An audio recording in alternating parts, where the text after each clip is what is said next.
All right, we're going to go over some things today that I think are going to be very interesting to you. I know people were asking me about our menus and that, what do we eat? And so I'm going to be sharing with you some of the things that we eat. I'm going to be talking about restaurants and how do you go to a restaurant and what do you look at in the restaurant, what's important to notice in a restaurant. We're also going to be talking about cholesterol. We've had some questions, not problems, but we've had some questions about cholesterol. If I eat all this fat, then what happens to my cholesterol? And I'm telling you that it will go down. So you're saying to me, how could that possibly be? So anyway, that's part of what we're going to talk about. Anybody have any questions on last week? Because we're going to go real fast through. I don't probably not even going to go over much of last week at all. Yes, Laura. I don't know if this is from last week, but I was just wondering, is it the best time to test yourself, your blood sugar, like more in the morning or versus at night before you go to bed, or should you vary it, or you're going to talk about that? Well, you should really be testing your blood sugar at least 3 times a day, at night before you go to bed, in the morning when you get up, and you should test at some point during the day. And if you're taking insulin, you should be testing it much more often. Wow. Yes, you should be testing it 2 hours after. Actually, you should test it before you eat, and you should test it 2 hours after you eat if you're on insulin. And you need to ask your doctors about that because they are the best judge of when they want you to do it. But from everything I have read, that's what I have been told, that when you're taking insulin before meals, in order to bring down that blood sugar after a meal, then you want to be testing. You want to make sure that it's bringing it down. Does that answer your question? Yeah, I didn't Okay. I haven't been testing quite that much lately because I've been Yeah. trying to be better, but okay. Yeah, it's really important. Testing is extremely important. You need to know where you're at. That's what it's all about, Hi. Okay, what we talk about is that our program here is designed for education only. It is not designed to diagnose, treat any illness. We can't do that. We are not medical people. You need to ask your doctor if you have a question about something pertaining to your own health. Please do not take it as a diagnosis. Do not interpret it that way. We are sharing with you what we did, what worked for us, and what has worked for so many people that we have given our classes to over the years and also have done one-on-one counseling with. So this is why we want to make sure that you know it's only for education. Always check with your physician, and especially if you've begun a weight loss program or exercise program, I want to make sure that you do that. I love this picture. This is Dick in one of his 5K races. This was the one from St. Malachy's. It was very cold that day. Bob and Karen were with us even at that race. I think it's 3.2 miles or something like that, something to that effect. I'm not exactly sure. It was a lot. Laura is saying yes, so. 5 kilometers. Oh, the old 5 kilometer. I have no idea what that is. Okay, when I look at this picture, one of the things that comes to my mind is this, and I found this recently. The author is unknown, but what it says is, though no one can go back and make a brand new start, anyone can start from now and make a brand new ending. And that's kind of what we did. Okay, daily glucose testing, we want to talk about that. We want to talk about your blood sugar work. We said that before, that it should be 85 to 95 milligrams per deciliter, which is ideal. Those are the ones you want to shoot for. You may not make it, but you want to shoot for those. And your HA1C, you want it 4.5 to 5.5. We also talked about low blood sugar being the hypoglycemia, which was very important. Hypoglycemia, this is very important that we talk about this again, because low blood sugar can be a killer. It can also be, make you irritable. It'll make you foggy brain syndrome because your brain is not getting enough glucose. There's so many things. It'll make you fall asleep at the wheel, which is what happened to Dick. No, but hypoglycemia is that important to talk about. If you should try what Mary is telling you on your own, and your doctor will tell you this, that if you're taking insulin, you're taking metformin and some other things, and you start lowering your carbohydrate intake, you're going to go a little lower. Things are going to start to fall a little bit. So you've got to be very careful that you're not going to go down too far. And when you're doing that, and again, this is up to you entirely, but if you should, on your own, decide to do this, you need to then take your blood sugars much more often, making sure that you're okay. It's not going below 70. 70 is the lowest you want it to go. It goes below 70, and that is not a good thing. Let's see if we can get this thing to work. What you get is a foggy brain, you get chills, irritability, you get really hungry. Those are all signs and symptoms. And you know, you should tell your loved ones, please, please, I cannot impress this upon you enough. Tell your loved ones about this. If you see me acting strangely, if you are getting very upset by me, if I can't think straight, please let me know in a very nice, very calm way that I may be having an episode of low blood sugar. And maybe what I should take is either a glucose tablet. First of all, I should take my blood sugar and find out for sure. And if I am, then I should probably take a glucose tablet, 4 ounces of orange juice, something that will help to bring it up. And we talked about that last week. And you'll be amazed at the change that will happen in you. So will your loved ones, because it's very difficult living with a diabetic. And people don't understand that. And I know they don't because I didn't. I didn't get it. I didn't know that's why he was the way he was. Yes?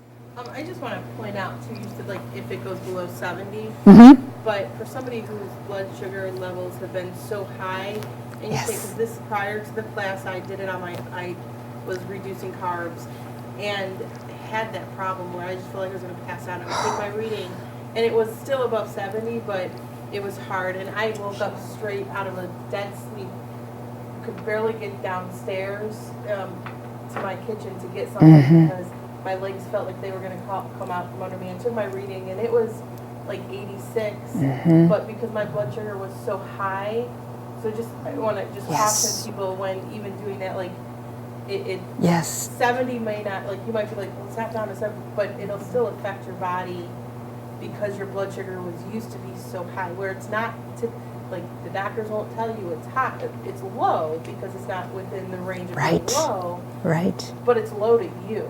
Yes, you're absolutely right, Beth. Did everybody hear her? Scares me. There's a couple of things that Beth said that are so important here. Thank you so much. And this is why I encourage the kind of sharing, because we can't all think of everything at one time. So what Beth was saying is that what may be the normal low is not your low. If you're experiencing blood sugars of 200, 250 all the time, and it drops to 150, you might be feeling anywhere between 50 and 60 milligrams per deciliter lower than you ordinarily go, you might start experiencing the low blood sugar effects. The other thing you said, it was so important, Beth, and I thank you so much for saying it. You could barely make it down the stairs to get something. You need to keep those dextrose tablets by your bedside. You need to keep them in your purse. You need to keep them on hand all the time, because they'll save your life, as well as the chain that says I'm a diabetic, in case anybody was interested in getting one of those. But it's true. Thank you so much, because that is so important. Yes, Lana? My doctor said it's not where I was when this happened to me, it's the rapid fall of your blood sugar that makes you feel bad. Well, it can be the rapid fall, and I don't mean to dispute your doctor, and I'm absolutely, he's absolutely right. But it can also be a slow decline, like overnight. Overnight, you could pass out, and like I said, if you are on insulin, heavy doses of insulin, you really need to have, let's see if I can bring it, the glucagon kit, the glucogen kit, handy. And you need to tell your family how to use it. There are very good instructions in there, but you still need to know how to use it. And if you don't have anybody sleeping with you at all, and you're in the bed alone, and you're taking a lot of insulin, and I know a lot of people in here are taking a great number of units of insulin, you should be asking your doctor, number one, to give you a prescription for the glucogen kit, but you also should think about getting a monitor which attaches to your skin, and at night, if you drop really low the monitor goes off. Because people, let me just tell you that if you drop really low and there's nobody to wake you up, you may not ever get up. That's how bad it can be. You know, so that's why you want that stuff really handy. You want to just reach out and grab it and be able to put it in your mouth. And if you can't take anything by mouth, and that's very important, you see somebody, your loved one or somebody that goes into diabetic hypoglycemia, please don't try to shove it down their throat. They will choke. Now you've got another problem. So you want to be sure that you can get it into them quick enough to bring up their blood sugar, and then take another reading. Take another reading. Make sure it's coming up, and it should get up to somewhere around 85. If it's not coming up to 85, take another glucose tablet. Okay? All right, high blood sugar, what we talked about is hypoglycemia. Again, the chain around your neck would be a big, big help to you, or on your wrist. If you go into high blood sugar, you will also get things like blurred vision. You'll be wondering what in the heck is going on. Why can't you get ravenously hungry? You get a headache. You're running to the bathroom all the time, and you have a very bad breath. So those are just some of the signs. But if you feel like that's coming on at all, you need to call your doctor right away. Take your blood sugar, call your doctor, let him know that that is happening to you. So that's the advice we give you, is always call 911 or your doctor, or get into a hospital. Don't wait. There's no reason to wait. We're going to talk about the HA1C, the hemoglobin A1C. These are two words that you really need to know, and they are associated with the hemoglobin A1C. Glycated and glycation. Is anybody familiar with these words at all? Anybody that? Okay, this is so interesting because glycated is sticky. That's what sugar is. If you ever had a wonderful cotton candy, God, I love cotton candy. So good. So if you ever had a cotton candy, and especially the little ones, see how sticky her fingers are and all? That is exactly what happens to your blood when you have too much sugar in your blood. It becomes glycated. And the hemoglobin A1C looks back on 3 months of your red blood cells. Red blood cells live an average of 3 months in the body. It's a perfect, God knew what he was doing, instituting it and putting it so that we can actually test that. In that time period, they become glycated. They become stuck with sugar molecules. Now, when you go to take your blood sugar during the day in the morning, that's what's happening exactly at that point. And I hear so many people say, but my blood sugar in the morning was only 104, and my doctor is telling me my HA1C is like 7.5 or 8 or whatever. So you want to make sure that what you're talking about here is that that's what's happening at that moment. The HA1C is really what's happening. It is a marker of what's going on in your body. For a low HA1C to be between 4 and 5, 5 and 5.5, you've got the glucose, and it's getting into the cells like it's supposed to. It's giving the cells the energy.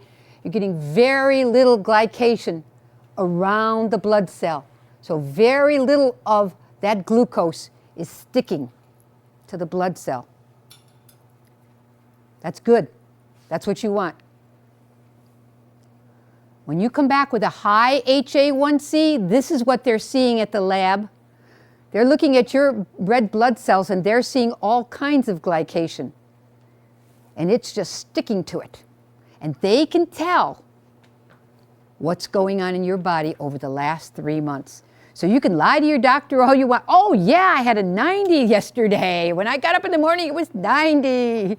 Okay, well, let's look at your HA1C. Yikes. So this is very important. Any questions on that at all? Yes, Beth. So normally the glucose should go, the receptor should allow the glucose into your blood cell. Right. And then if they don't go in your blood cell, you said they go to abdomen or something. Right. Fat. So this is the glycation is just like a buildup of what's not Yes. to be stored as fat and just kind of like hanging out. Right. There's so much sugar in your body that it's not being taken care of properly at all. So And it's instead of glycating. it being stored as fat, your blood is the outside of the cell is holding on to it, but Right. not letting it Right. go in. Right. Okay. Yeah, and it's very important that we get this. One of the things that, think about it, one of my pet peeves, I love my grandchildren dearly, but when they have sticky hands, there's like, oh, let grandma wash your hands before we hold hands, okay? I can't stand sticky because you're just, now think about what happens. If your blood cells are getting sticky, they're going to, when they bounce and they're going to stick together, which causes clotting, which is what happens when your neuropathy starts that way because they're sticking together and they're blocking the ways for the blood to get through. So this is a very important aspect of the HA1C. This is, let's talk about the risk. If you have a 4.5, your average blood sugar is 82. So that means for the last 90 days, you have been averaging around 82, which is absolutely fabulous. So even a little low, but that's great. If you are averaging, let's say 6.5, your average blood sugar is 140. It's really awful because there's so much damage being done and there's so much insulin coming in. You're probably taking more, you're probably taking something that's going to make you less insulin resistant, and you're taking all kinds of meds to try to counteract that. So it's really high. 7.5 is even higher. Now, this is the EAG, milligrams per deciliter. Has anybody heard of this at all? Okay, your doctors should be telling you about this because the American Diabetes Association did a right thing and did an estimated average blood glucose in terms of the numbers that you would understand. So they think that if they tell you it's 7.5 or it's, let's go to the next one, 9.5, you go, well, it's 9.5. The doctor said I should get it down to 7. That's not too bad. It's just a little off. But what the American Diabetes Association wants you to know is that if you have a 9.5, you have an average blood glucose every day running through your veins at 226 milligrams per deciliter. Humongous problem. Damage is going on left, right, and center.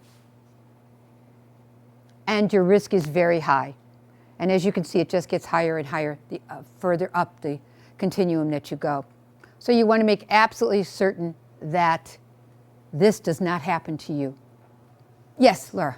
When you're giving these numbers, like say 6 point, and it says the EAG is 126 high, but when you test yourself, you have lower than that. Is that going at those times when you didn't test yourself, and that test is telling those times, like after you ate something bad? Right. By the time you tested yourself, it got lower. Yes. You think you're doing a fine job, but it got that high time. Mm-hmm.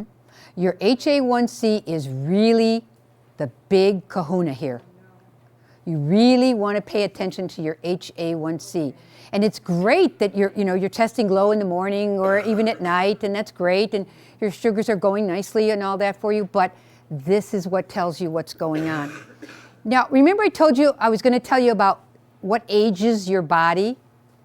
This is also part of what ages you. When you have these glycated red blood cells, there's some things going on that, I'm going to be honest with you, I don't know. It's a chemistry kind of thing. It has to do with enzymes, and they unlink and they link and they do certain things with this sugar. But I found this so fascinating.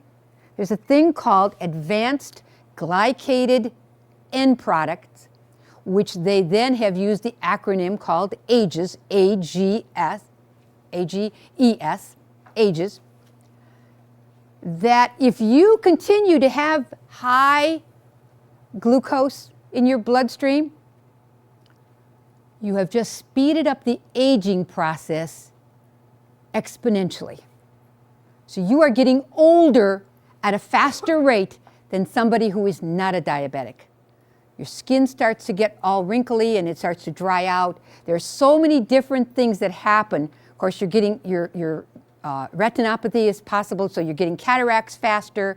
You got neuropathy. There's so many things that can happen. But advanced glycated end products, or AGEs, is what ages you faster than if you were keeping your blood sugars under control. And this is part of the reason. One of my favorite sayings: when you know better, you do better. So now you are knowing better. You're knowing better, and at least you're knowing that you need to question. This is not something where you go into the doctor every 3 months and they say, okay, well, let's look at your, oh, you're doing good. Okay. You know, you can leave. So I want you to question. Yes, Roger. His solution is always the same, though. What? I got to increase your medicine. I know it. I know it. And you know, that picture that I showed you of Dick, a long time ago, in 2002, when he had that great big tummy, that's when his doctor said to him, Dick, there's nothing more I can do for you. You've had this now over 20 years. Nothing more I can do for you. You need to go to see the endocrinologist and the nutritionist. And a year and a half later, that's how bad he looked. He got worse and worse. And they kept adding and adding. Now here's the big thing. Listen to this, because this is so important. You think, oh, well, I'm covering it with insulin. That's all I need. Isn't that the same as if my pancreas were creating the insulin? No, it's not. For one thing, because you have a two-phase approach for your normal pancreas. When you first put that sugar in your mouth, when you talked about when you set it to your mouth and you realize you took it out right away, well, phase 1 insulin is already moving, okay, if you're a non-diabetic. So insulin is moving through. Then there's a phase 2 insulin, which happens after the phase 1 gets out. If there's more carbohydrates there than phase 1 could take care of, now phase 2 is ramping up and it's trying to take care of the rest of it. So, and as I showed you, if you remember that pipe that I showed you with all that water gushing out, okay? You start throwing all that insulin into your body, and I'm telling you, you have got mega problems. Mega problems. And I think we're going to get into that in just a little bit. I think I've got some slides to talk about it, because insulin can be a killer. Isn't that awful? Because you think, I mean, I thought with Dick, well, if we just take his insulin, it's the same as using the, having your pancreas, right? No. Mary? Yes. Remember, the doctor told me, when I would go to the doctor, this was before I ever started on anything, I go to the doctor and he would say to me that your pancreas is not producing enough insulin. Yeah. That's what he told me. So I have to give you more medication to force you to produce more insulin. The problem was, as Mary pointed out a long time ago, the problem was I was producing the insulin, but the insulin was not getting into the bloodstream. Insulin resistance because of too much insulin. Resistance. So what have I got? I got too much insulin. What happens when I got so bad? They gave me insulin, injectable insulin. Now, I don't take injectable insulin anymore. So you can imagine what was happening to me. I was producing enough insulin with my pancreas, and then I was shooting up with more, with a hypodermic needle, because it wasn't effective. What they should have been telling me was, you have enough insulin, you're not dealing with it. Your body is not dealing with it correctly. And we need to find out why. We need to find out what's going on. Why are you so insulin resistant? And again, there's that balance thing that I keep talking about. Because what had happened is he had too much insulin, okay? He had too many carbohydrates, and the things just kept going up and up and up, and more meds, just like Roger said, more meds all the time.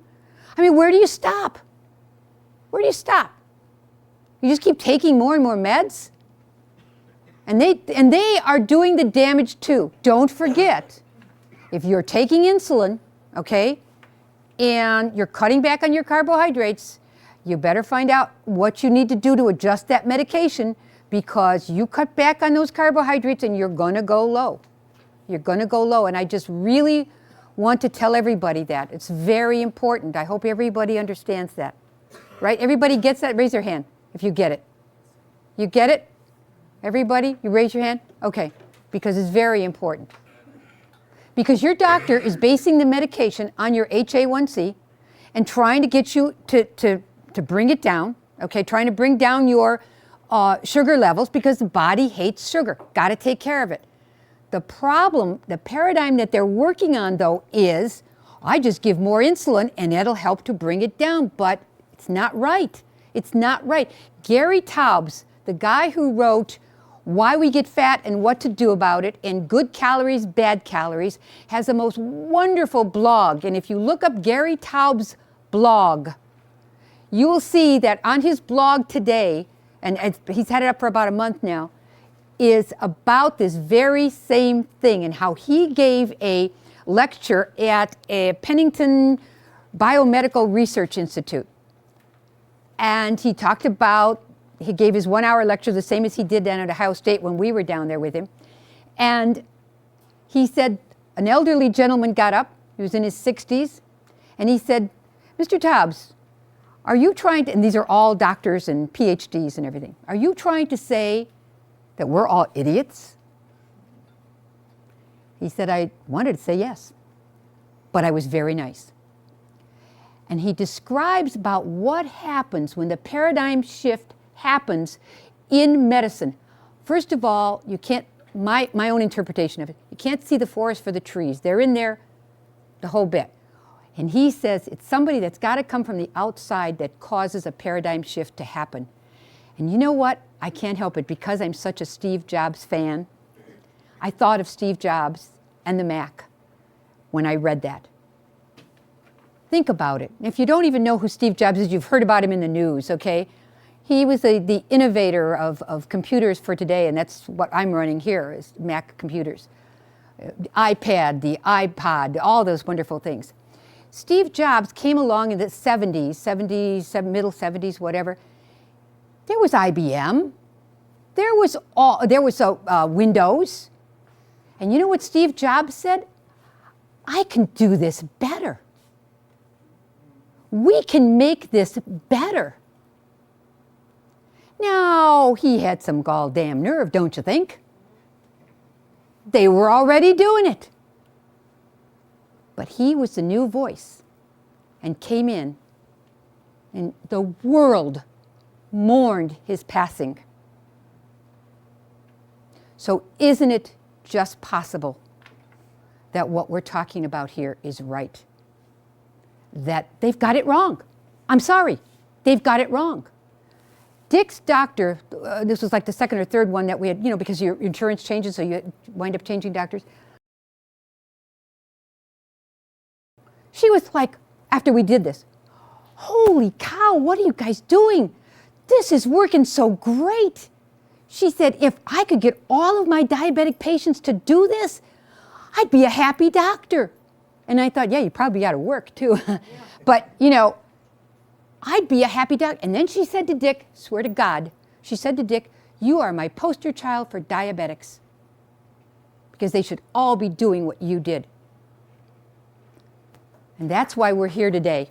Yes, thank you, Laura. Let's give him a good round of applause. I think that's wonderful. He's absolutely a fantastic role model for what we should all be doing. And we just feel very strongly about that. So that's just my little soapbox. I'll get down off of it now. And to you, Mary, too, should help. Oh, thank you. Added girl. Thank you. I appreciate that. Well, Without her, I couldn't have done No, it. she read that book, Absolutely. that diabetic solution. She did so much research, it's Yes. unbelievable, Yeah. She's got 10 years in research. Oh, I believe it. yeah, it's just so fascinating because you look at what the medical community is telling you, and you look at all this research, and especially what Gary Taubes did in Good Calories, Bad Calories. I mean, this book, well, you can see it there, it's huge, right? And it's all research. It's a fabulous book. And you go, common sense, I'm not a scientist, but common sense tells me that this man is right. Okay, fat is the demon. That's what we've heard over and over and over, and I'm saying, no, it's not.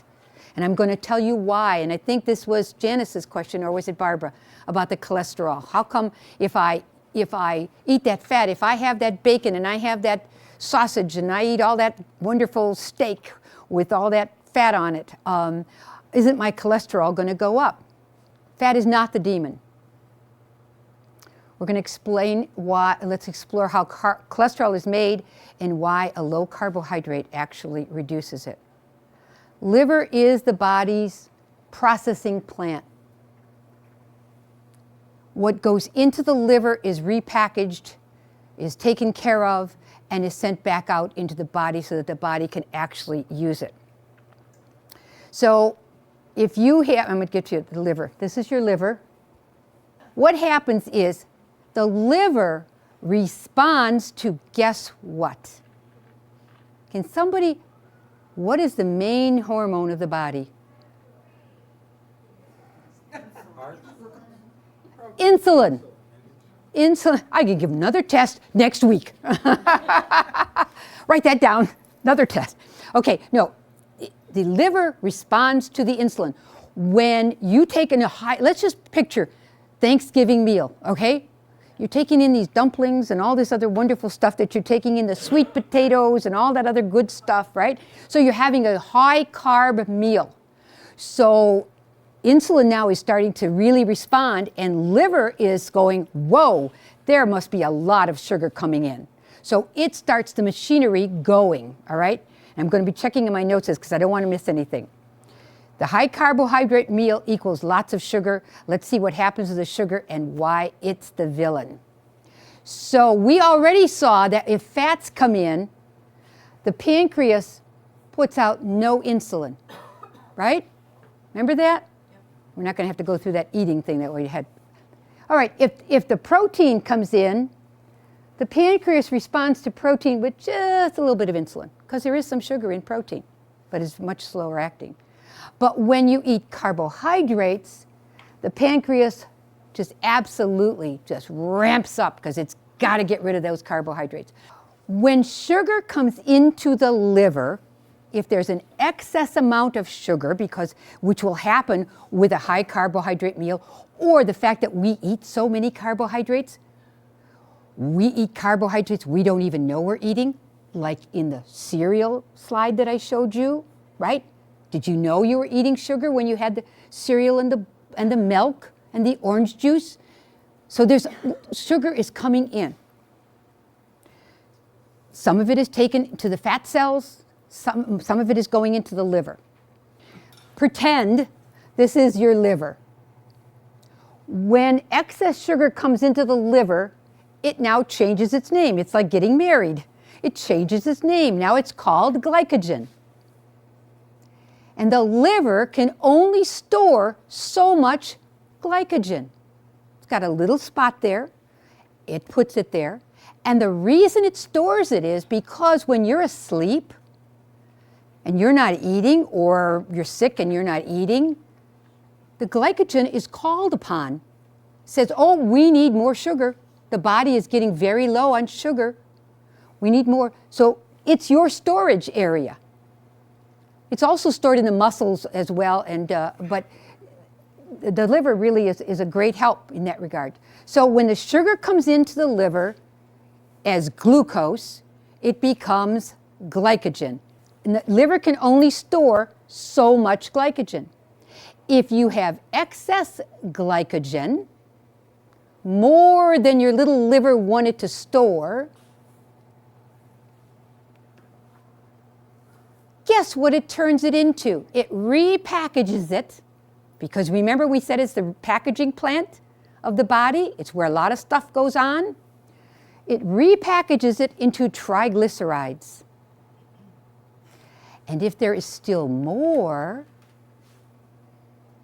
than the triglyceride package can hold, it repackages it into VLDLs, which is very low density lipoprotein, which turns out to be the very bad, this and this turns out to be the very bad cholesterol that you do not want.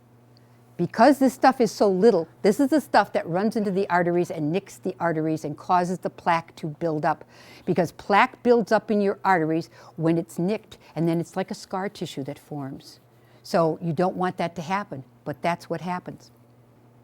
So we said fat is not the demon. Glucose, and AKA sugar. When we get down to it, it's sugar. And if you remember, we talked about insulin being the hero, but that it could also be the villain. Medication, medication, medication. Roger, what were you saying? When you go to the doctor, what do? More medication. Never take you off of it either. Oh, I beg to differ with you. I have a wonderful... Did he take it off himself? Like, No. was he No. trying to cut back? No. I went to the doctor and I says, I want to get rid of some of my medications. And the doctors are saying to him, well, look, you're coming down so well and you don't have neuropathy anymore, so let's get rid of the naproxen. You know, let's do this, let's do that. And this is a very good thing, because when I told you about question everything, that's exactly what I want you to do. When we go to the doctor, we say to the doctor, doctor, what can he come off of? Where are we at? What can he come off of? Now, I got to tell you this, about 4 years ago, I'm going to think it was, he asked the doctor, we're sitting there, and he says to the doctor, okay, doctor, what else can I come off of? And he said, well, I don't know, let me look. You know? So he's looking, and I said to him, and this is why you need to have the responsibility for your own disease. He looked, and I said to him, what about the diuretic, doctor? He's been on a diuretic for almost 30 years. Diuretics are no fun. They're not good. They're not good for you. They help you, but they're not fun. He said to Dick, good idea. That's a good idea. I'll send you my bill, Doc. You know? So he said, all right, tell you what we're going to do. He said, we're going to take you off of this medication. And do you have a blood pressure cuff at home? Yes, we do. Do you know how to use it? Of course we do. Okay, now, Dick, I want you to take your blood pressure at least twice a day. I want you to watch your legs. Make sure you don't have any swelling, any edema in the ankles, you know. You're not noticing any swelling going on or whatever. And I looked at him and I thought, you are not going to have any problems at all. And he's been off of it for 4 years. Now here, how many people have seen the ads for Actos, the situation that's coming up with Actos? Roger, you've seen it? Actos, they're saying that if you've taken it over a year, you have an increased possibility of developing bladder cancer. Now, when we spoke with the doctor the other day, he said only it went up from like a 4 in 10,000 or 4 in 1,000 to up to 7 in 1,000. So it went up 10,000. Okay, it went up very slightly, but they have to report it. But here's the thing. Actos is one that will, it's in the line of medication that will help you to become less insulin resistant. Does anybody else know what else could make you less insulin resistant? It would make your cells more susceptible and more open? Anybody at all? Okay, it's something we're going to talk about next week. It's called exercise. Exercise makes your cells less insulin resistant. But because so many people don't want to exercise, or that's too much trouble to exercise, or I hurt my leg and I can't exercise. Yes, you can. Yes, you can. You can sit and you can use the dumbbells and barbells or whatever. You can move your hands. You can do a lot of things. And if you are fortunate enough to belong to a gym, you can go in the pool and you can swim. So don't give me the excuse that I don't have time, that I can't exercise, unless your doctor tells you that you can't exercise. That's the only reason you shouldn't exercise. But Actos is going to help you, but just think about it. If you exercise and you're going to do the same thing that Actos is doing for you, but you know what? Exercise is not going to give you what? Right. You're not going to develop bladder cancer from exercise. I guarantee it. There's not many things I can guarantee, but that I can guarantee. Now I want to move on to the next slide, though, okay? Talking about medication. This is one of my pet peeves is medication, because I think everybody thinks medication is a magic bullet. And I will tell you something, that's what I thought. When Dick came home, and I told you this at the very beginning, when Dick came home and said he had diabetes, I thought, oh, okay, you take your meds. That's all you need to do, right? I love this one. This is one of my favorites. I have diabetes and I have pain in my feet. What are some steps I can take to talk to my doctor about reducing my diabetic nerve pain? So I tell you what, now you got neuropathy in your feet or in your hands. We had one fellow that we worked with who had neuropathy so bad in his hands, he was a communion minister and he couldn't do that anymore because he couldn't even get the host out, you know. So now you got neuropathy in your feet and your hands. Guess what? Here comes the Lone Ranger, the magic bullet, Cymbalta. Okay, now I'm going to show you a whole bunch of slides. These are the side effects and the things that you should look out for when you take Cymbalta. No, let's see, just pick any. Suicide is a known risk of depression and some other psychiatric disorders. Call your doctor right away if you have new or worsening depression symptoms. Be especially observant within the first few months of treatment or after a change in dose, approved only for adults. Who should take Cymbalta, who should not take it? If you have recently taken an antidepressant, now I'm sure you know all this, right? If you have recently taken an antidepressant called monoamine oxidase, whatever, you have uncontrolled narrow angle glaucoma, you are taking Melalar, whatever that is, okay? There's another, this is all just goes on and on. What about other important information should I discuss with my healthcare provider before starting Cymbalta? Talk about all your medical conditions, whether you've had diabetes or seizures, your alcohol use, all these wonderful things. I mean, it continues. Other common side effects include dry mouth, sleepiness. I love the one that says, and I don't know about this one, but it says, and it may cause death. And if it causes death, you better call your doctor. I was like, what? Then they say this is not a complete, I got this off of their ad. This is not a complete list of the side effects. Oh, we've just been through about 4 slides, at least 5. Please read additional safety information and boxed warnings for a complete list. So you can go to Cymbalta.com and you can find out all the wonderful things that can happen to you if you take Cymbalta. How many of you have ever seen this ad? Yeah. Isn't it a great ad? He's a spokesperson for a national diabetes supply company. Come on. How healthy does this man look to you? I take my what is he, how do you call it? Diabetes medicine all the time. I get it delivered right to my door. Yeah. You'd have to, you can't go out and get it. You probably got neuropathy so bad you can't even walk. But I get it delivered to my door.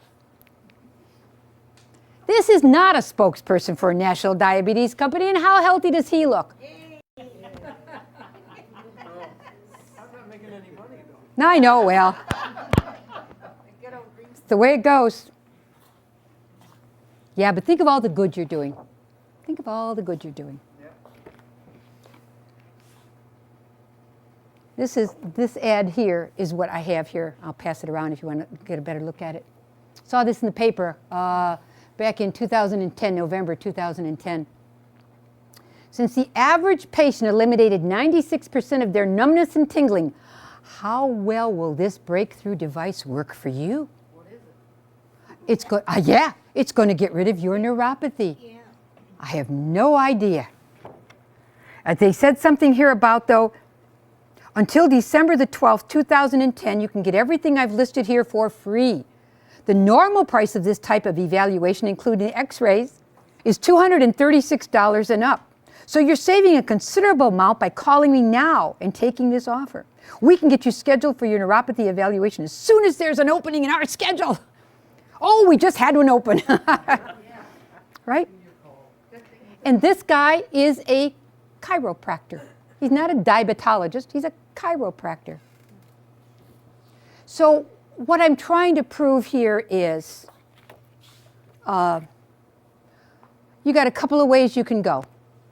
You can keep taking medication, you can keep doing what you're doing, or you can step up to the plate, take responsibility for this illness, do what I'm telling you and get these books, read these books, talk to your doctor, let him know that I am going on a low-carb diet, doctor, and I need you to be my partner in this.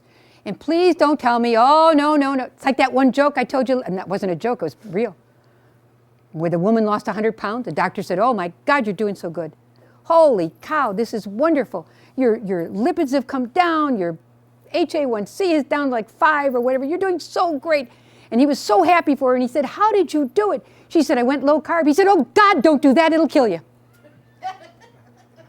What Gary Taubes talks about, let me just see if I can find, oh, I don't know if I have the, no, I don't have it. He talked about, it's called the energy balance paradigm. And I find that fascinating. Calories in, energy out. That's where they're stuck. It's calories in, but what causes the fat accumulation? There's got to be something that causes this fat to accumulate. We need to look past where we're at and look a little further to find out what caused the fat accumulation. Oh, it's insulin? Duh. If we just looked a little further, we would have found it. Gary Taubes' blog. Look that up tonight if you get a chance. It's absolutely wonderful. This is what we do. We keep a journal. And last time we were able to give out these, but I don't have any more right now. But this is something you should do. You really need to keep a journal of what is going on in your life. You need to write down what your blood sugar is in the morning, all the times you took it during the day. You need to write that down. You need to write down what your medication is. And by the way, I hope you are all doing what my wonderful husband does, which is you have it handy, your card that you have your medication on. You need to carry a card that has all of your medication on it with you at all times. If something should, God forbid, happen, you don't want to have to be going back and going into the medicine cabinet and trying to pull all the medications together or whatever. There you go. Yep. She put it on the back of her driver's license. So you want to make sure that you carry it with you, because when you go into an emergency room or you even go into a doctor, they're going to ask you, what are you taking? They got to know. They got to know. So this is a journal like this is a wonderful thing to keep and to have. We do exercise. There's a place in here for the exercise type, when you started it and when you finished it, your blood sugar readings, and a journal.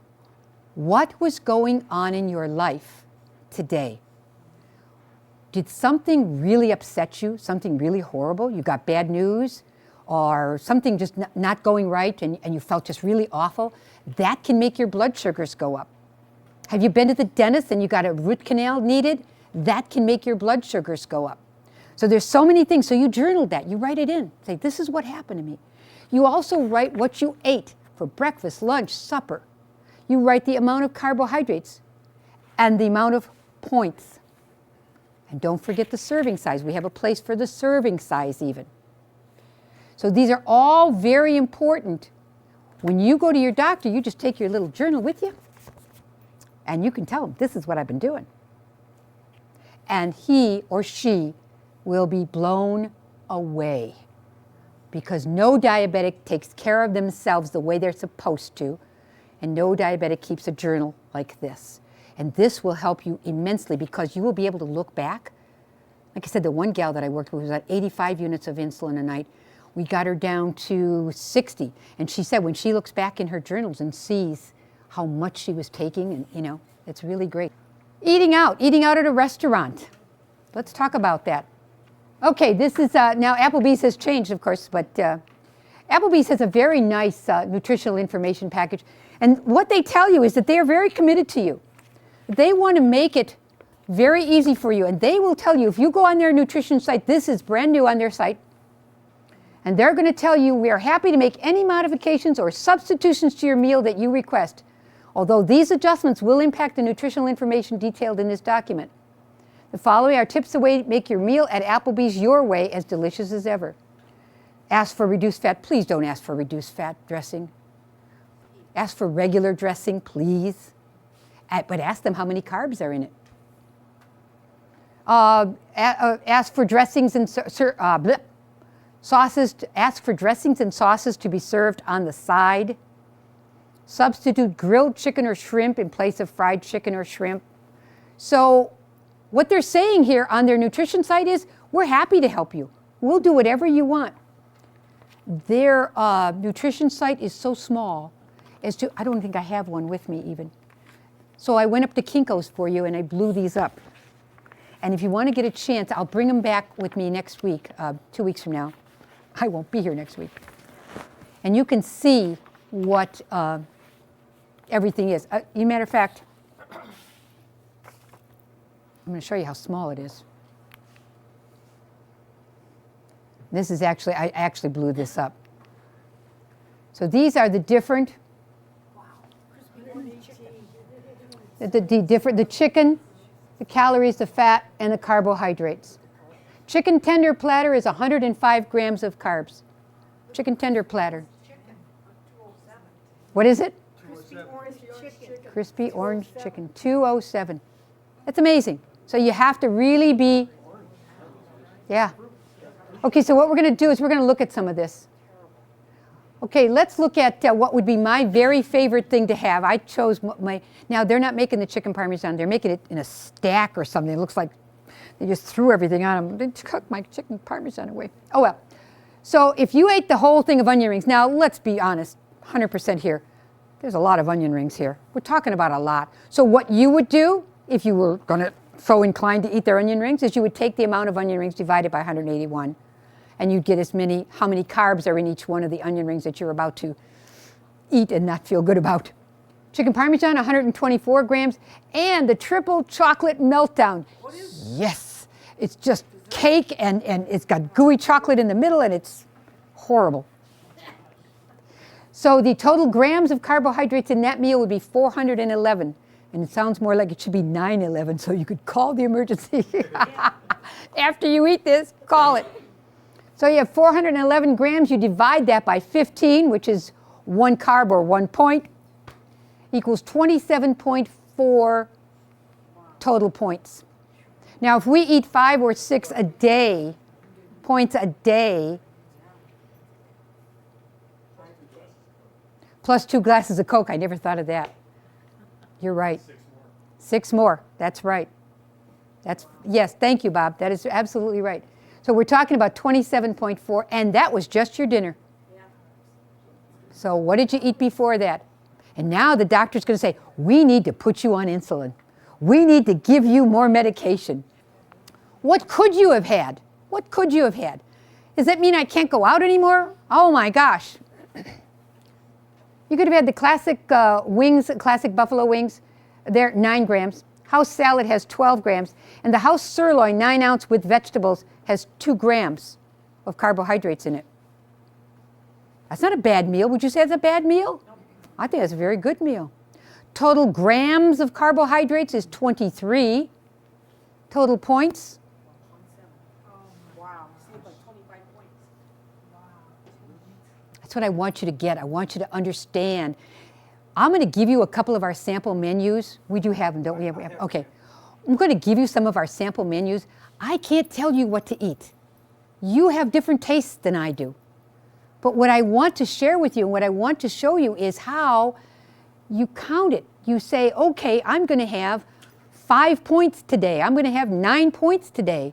And this half a cup of Edie's ice cream is going to be 1 point. But that's what I'm going to eat. And let me just say something. I've said this before, but I'm going to say it again. Once Dick got his balance in his carbohydrates and his insulin, we were amazed at how we could have a family party and he'd eat everything. And the next day I'd go, oh, I don't even want to know what your blood sugars were today. And he'd say, Mary, they were 95. What? Even with all that you ate? Well, it's because he brought it back into balance, you know? Of course, the next day we're right back on low carb. Oh, one other thing I wanted to tell you is, if you're wondering how much sugar is in that steak, or, you know, I have a feeling, Longhorn keeps telling me they don't, but I think they do. I believe they put a brown sugar rub on their steak. And so when you go to Longhorn and you get a steak, tell them you don't want anything on it.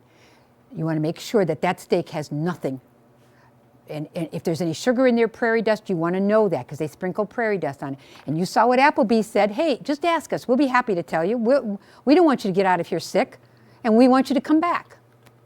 So let's just say you're questioning. These are fabulous, and Dr. Bernstein will tell you about this, and this is where I heard about them. They're called Clinistix.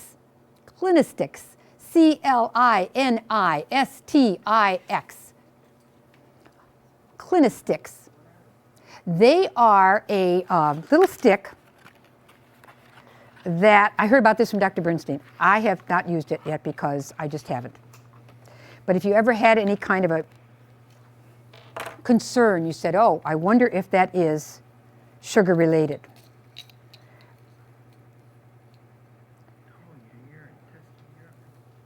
Yeah, they're used also for urine testing, okay? But let me just tell you that this is why I love Dr. Bernstein, because he has all these wonderful things. He says if you have a question as to whether or not there's sugar in what you're eating, you take out one of these little gizzies, put that little piece of whatever it is in your mouth, let's say, I don't know, what can I say? Baked potato, okay? Because you know that, but still. You put a piece of baked potato in your mouth, chew a little bit of it, and then take the saliva and just put it on the end of this, and you'll see that they have on the bottle itself light, medium, and dark, the colors. It will change color, and it will tell you how much sugar. Is it a lot of sugar, a little bit of sugar, or whatever? So this is, if you have any question, I want you to know everything. I know it's for urinalysis, but it also works for this. So that's the Clinistix. Okay, all right, you want to know what do we eat? This is one of our breakfasts. And Dick makes breakfast every morning. He does a wonderful job. He has on, Dick, tell him what you have in the refrigerator. Tell him about how you are able to. I have a cookie tray. Okay, it has little sides on it, a little aluminum thing, has sides about that big. And in there, I keep everything that I have for breakfast.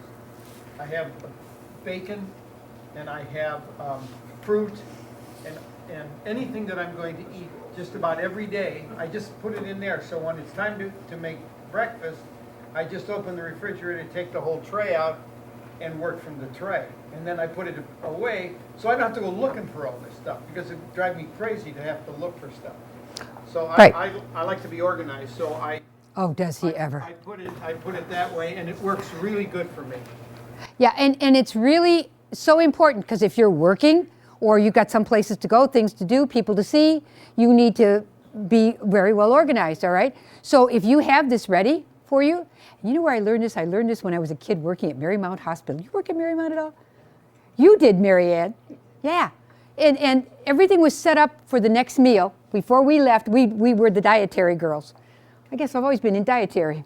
Well, I was 14 to 15 years old, and what we had, was how I put myself through Marymount High School, for crying out loud. So everything for the next meal had to be set up. When you finished the breakfast, you set up for lunch. And if you weren't going to be there for lunch, the gals for lunch came in and everything was ready to go. So I was telling Dick about it years ago. I said, you know, what we need to do is make sure that everything is set up. So you set up your coffee pot. He has this, and he's been doing this for 8 years, putting that little tray in the what do you call it, and pulling that out. So what I'm saying is, please don't tell me you don't have time. I don't have time to cook.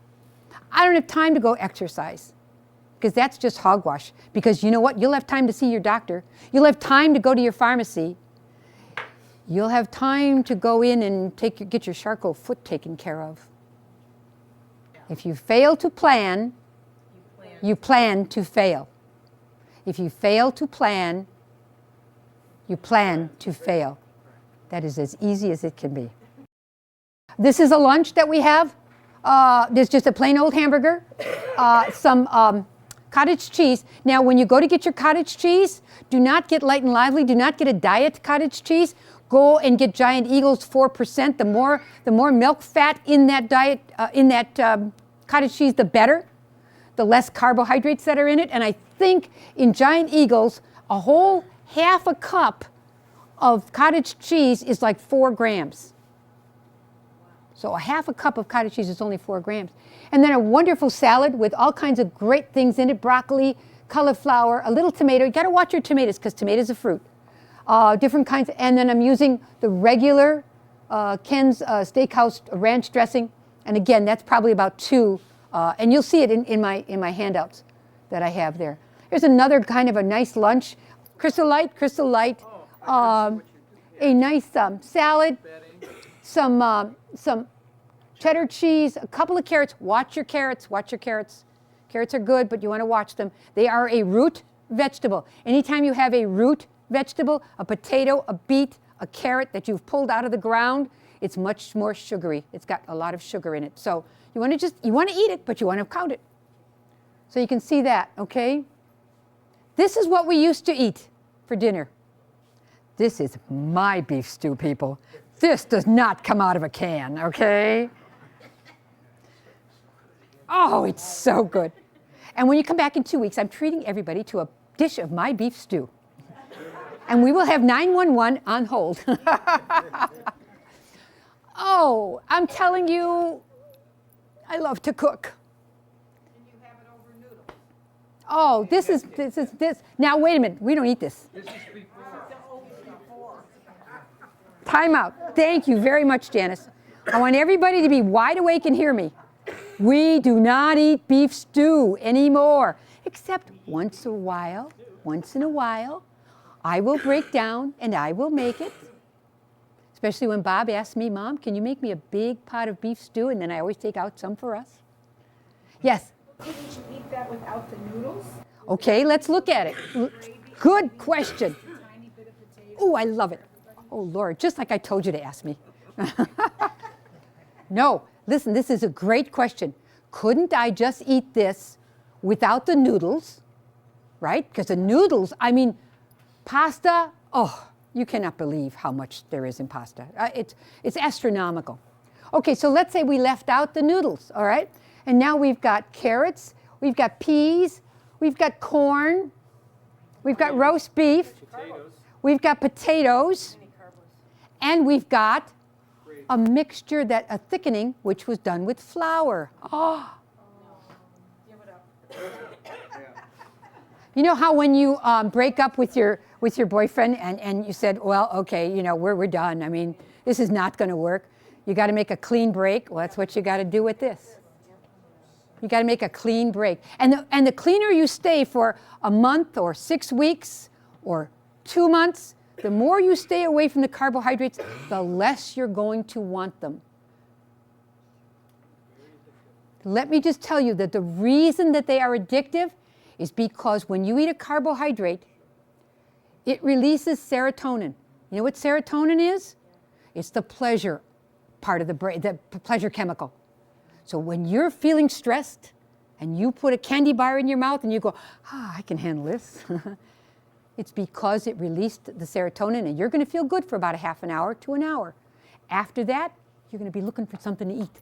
I need something. I got to have something, you know? So that's the addictive quality. It's like taking drugs. It really is. I hate to say that, but it really is. I can't think of anything more I can equate it to. It's like taking drugs. Okay, so that's why you can't, unless you broke it down and you said, okay, I'm going to have the carrots, I'm going to have the roast beef, yeah, the roast beef, the pieces of meat, and that's about it. I had a client once who used to make it for her husband, and she would take it out. She'd take out the roast beef and a couple of other little things that were low carb before she'd put everything else in, and so that's how she was able to get by. Okay, this is a dinner. As I told you before, we used to eat the beef stew. Now we eat roast beef that I roast the heck out of, so it's falling apart because I love that. And we use au jus, no gravy. There's broccoli, which I will tell you people, the best thing you can do for yourself is eat broccoli till it's coming out of your ears, okay? It is so low in carbohydrate, it is so high in nutrients. Broccoli is your best food buy. And we have a little bit of carrot, and Dick loves beets, so I allow him about a quarter, not even a quarter cup. He'll say to me, is that all I get? Okay, here's another nice meal. This is a roasted chicken. You can see it's nicely roasted. It's got a lot of au jus. I put a lot of butter on. We've got cauliflower, broccoli, and some carrots. And you know what? I'm going to tell you something. When you're on this, you don't miss the potatoes. You don't miss the rice. You don't miss that stuff because you're feeling so good. You're not addicted to it anymore, so you don't miss it. Any questions? Yes? What's your take on Dreamfield's pasta? You know what? We stay away from pasta. I've tried Dreamfields. That's not what and I know Dr. Bernstein was asked this as well. It's like net carbs. It's like, okay, there's 20 grams of carbs in here, net 5, so I can subtract the 5 from the 20 and I can come out with 15 net carbs. We just go with the amount of carbohydrates. We don't play with that. And so we don't play with Dreamfield pasta. Now, if you eat it and you find it works for you, do it. I mean, they're saying that that's lower in carbohydrates. It's still made out of, yeah, it's still made out of, what do you call it? It's still made out of flour and that kind of a thing. And anything that's made out of flour, I don't care what it is. All right. As I told you last time, the good news is your life is in your hands.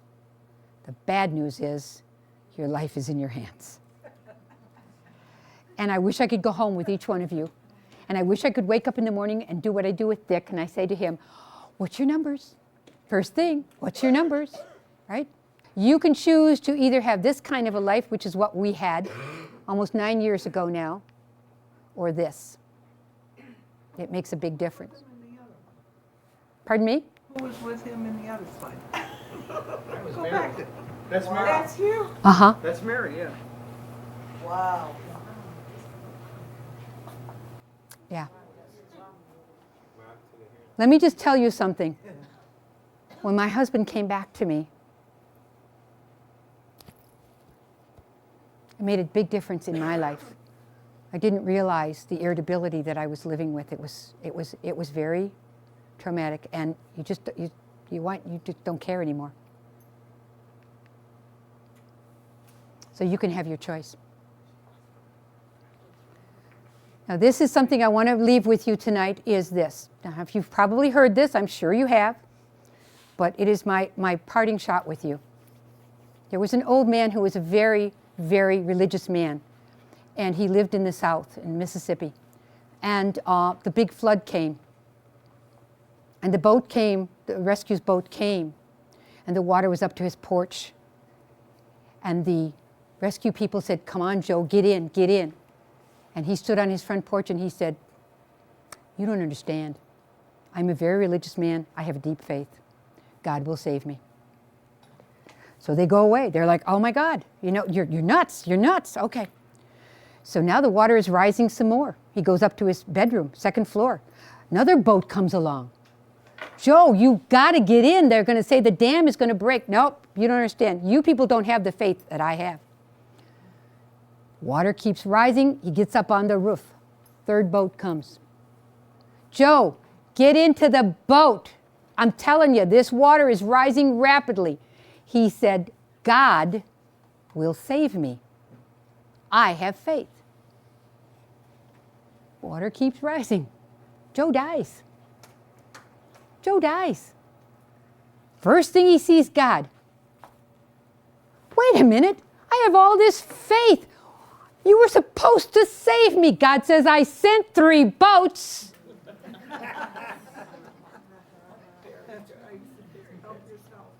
You may be in your 3rd boat. I may be your 3rd boat. God is trying to save you. So get the books, do some study. You got 2 weeks. Going to be a test. No, Mrs. Kelly. Thank you very much. We'll see you in 2 weeks. Good evening and welcome back. This is day 4 of our classes. Isn't it wonderful? By the way, I wish you would all give yourselves a round of applause. Come on, come on, come on. Feel it. That's great. You know why? Because you're being proactive. You are here. You are doing something. You've taken the first step towards wellness. You are investigating. You are looking into things. Think about all the people that are not here who are suffering with diabetes or with a weight problem and don't have the first clue as to how to solve it. I have to tell you this. I go through a mall or I'm anywhere and I see a person who I know has diabetes or who is terribly overweight. And I got to tell you, I got to stop myself from stopping them and saying, let me talk to you for a little bit, just a little bit. So it's really important that you take this step, and I really congratulate you on doing that. So let's get started. It's designed for education only. We're not here to diagnose or treat anybody's illness. We're kind of like over the back fence telling you what we've learned after 10 years of research. All right, so and We're going to talk about exercise. What I want you to do is make sure that you ask your doctor before you start anything. Some of the people have been talking to me today about the fact that they're lowering their carbohydrates and all. If you're on a hypoglycemic, an oral hypoglycemic agent, which means that it's going to lower your blood sugars, make sure that you talk to your doctor. Tell them what you're doing, and keep a record, and also make sure that you're taking your blood sugars often. If you start to do this with your doctor's approval, you want to make sure that you are taking your blood sugars often. Diabetes, diabetes, diabetes. Now, what I want to know is, how many people here really take that serious? Okay, it's a very serious illness. I want to just stress that to you one more time. Diabetes is probably one of the worst illnesses you can have, and yet one of the best. But it affects every single cell in your body. Therefore, it is a horrible illness. How many of you here exercise on a regular basis? Great. Oh, I love it. I love it. You do too? Yeah. Oh, that's good. Huh? No. Exercise is an integral part of any wellness program, whether you have diabetes or not. But when you have diabetes, it is a tremendously important part of your program, because what's going to happen is you're going to either regain your health or you're going to maintain it. And that's why Dick exercises, because he wants to maintain the health. I dragged him into the pool the last couple of days. So we're going to find out why exercise. Now that's going a little far, don't you think? Yes, I do. This is the first exercise I want all of you to do. That's Dick. That was after a week. That was. I love it. I love it. Okay, let's get real. Let's talk about real exercise. Okay, this is real exercise, and it's very important. And we're going to show you why this is so important for a diabetic. It is not to burn fat. You can never burn fat by exercising. You can never burn fat by exercising. Look it up sometime and see how much walking or running you have to do in order to burn off so many calories. And you go, I had a donut that had more than that, right? So you have to know that what we're talking about is lowering your carbohydrates. That's how you get rid of the fat. Now, we all heard this. We all heard about insulin resistance. We all know that the glucose is trying to bring the insulin is trying to bring the glucose into the cell and where it belongs. This is what needs it. The cell needs it, right? The receptors are opening up in a non-diabetic, they're opening up. Insulin's bringing it in, glucose goes in, everybody's happy. You've got happy cells, happy people, you've got energy, you're doing good. In a diabetic, these little receptors don't open. They have been so flooded with meal after meal, snack after snack, year after year, month after month, eating high carb meals, that they have become what? Insulin resistant. Thank you. Absolutely. And when you become insulin resistant, this is what happens to you. So you want to now burn off that fat, right? The fat cells are metabolized for fuel, and we're going to show you how that happens. Also want to show you that this is not exercise. People say to me, oh, Mary, I cleaned my whole house. I watched the kids. I went bowling. I've had all kinds of exercise today. No, you didn't. You didn't exercise. Now, unless you were running up and down a basketball court for an hour, okay, or you played a hard game of tennis, 4 or 5 games of tennis, volleyball, which is one of the games I love, you did not exercise. What we're talking about here is consistent exercise. Exercise that happens on a consistent basis. You go to the gym Monday, Wednesday, and Friday, and you swim. Tuesday, Thursday, you do weightlifting.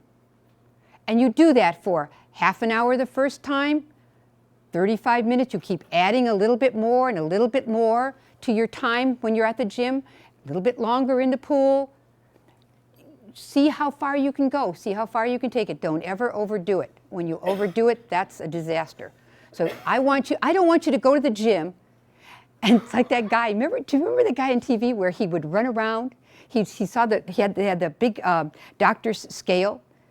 You ever see this one where he would look at the scale, he'd run around the gym and you see him run around the Nautilus machine. He'd come back stand on the scale and go, oh.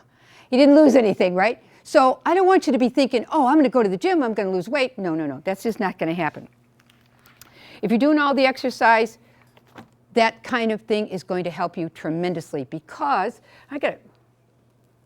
what's going to happen is you are going to become less insulin resistant. That's why it's so important for a diabetic to exercise. It actually acts like an oral hypoglycemic agent. It actually acts like it in that it makes you much more able to use the glucose that is coming in. So you want to make sure that you exercise. You're going to tell me you don't have time, you're too busy, oh, I couldn't set up a schedule like that. If I had $100 and I gave it to you every time you went to that gym, would you go? Would you go? Really? This is a indoor track. This is similar to the one that we use at the Seven Hills Rec Center. And I want to tell you a little story about this.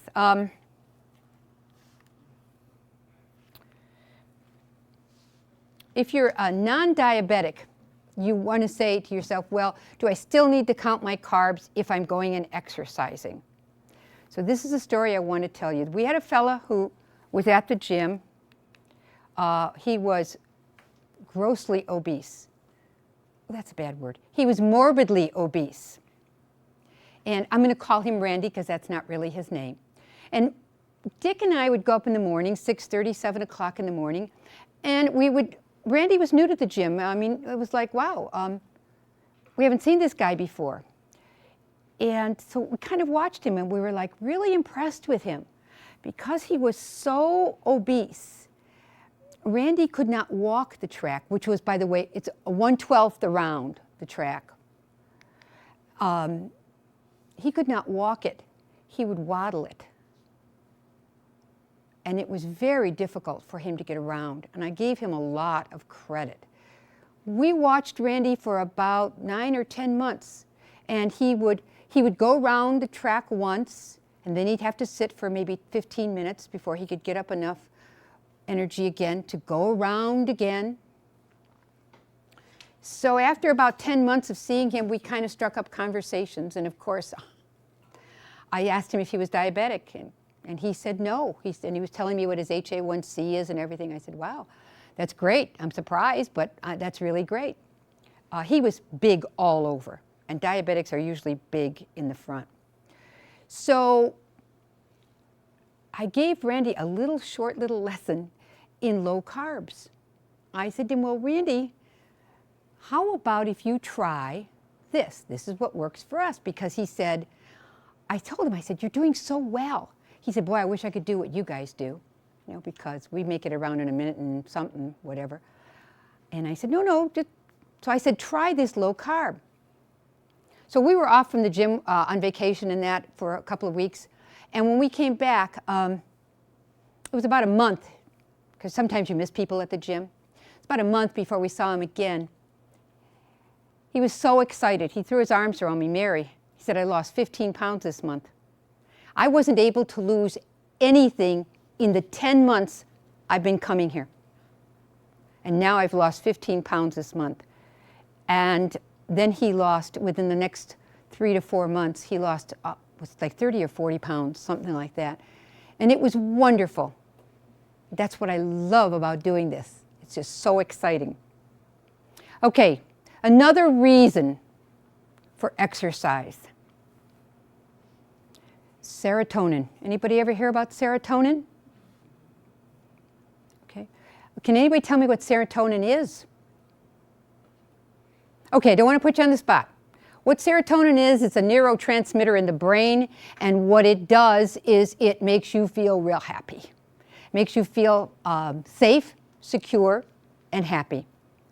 And exercise does the same thing. It actually raises the serotonin levels in your brain. There's one other thing that will raise the serotonin levels in your brain too. I want you to know that you're addicted to carbohydrates because of the wonderful high they give you. When you're feeling down, when you're feeling depressed, when things are kind of crowding in on you, I think you're like me and the first thing you reach for is a candy bar or a bumpy cookie or something, because you get an emotional lift, because you have just raised your serotonin level. It ain't gonna stay there, but it raises up because you did that. So you feel wonderful. The reason I want you to know about that is when you start doing this and you start looking at those carbohydrates because you're like under this pressure and you're going, oh my God, I gotta have something. There are other ways to do this. And that's what we want to explore tonight, is other ways to raise that serotonin level. Now, exercise is the one best way to do it. And the other thing I want to make sure is that people will say to me, oh, Mary, you don't understand. I can't get to the gym. I'm busy. I've got a busy day. I've got all kinds of things I'm doing. You can get to the gym. You can get to the gym. You can go get up an hour earlier. You can go later in the day. Like I said, if I gave you $100, would you go to the gym? Everybody nodded yes. And what we're going to see is all the money you're going to save when you go to the gym. So this is serotonin. But you can raise it with drugs. You can raise it with drugs like Zoloft, Cymbalta, Prozac. Oh, that stuff is... All right, but the National Institutes of Health offers 6 ways to raise your serotonin levels naturally. The most effective way of raising the serotonin level is with vigorous exercise. Studies have shown that serotonin levels are raised with increased activity, and the production of serotonin is increased for some days after the activity is over.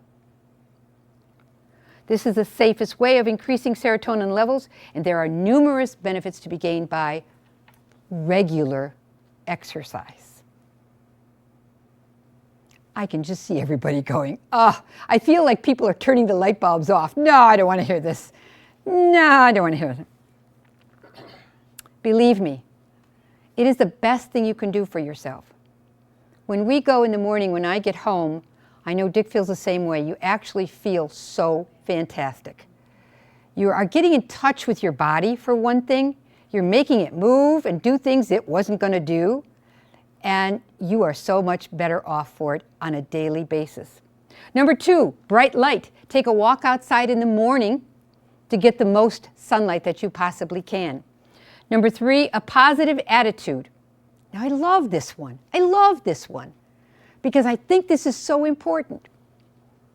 From the NIH, National Institutes of Health website, happiness and well-being are important both as factors protecting against mental and physical disorders and in their own right.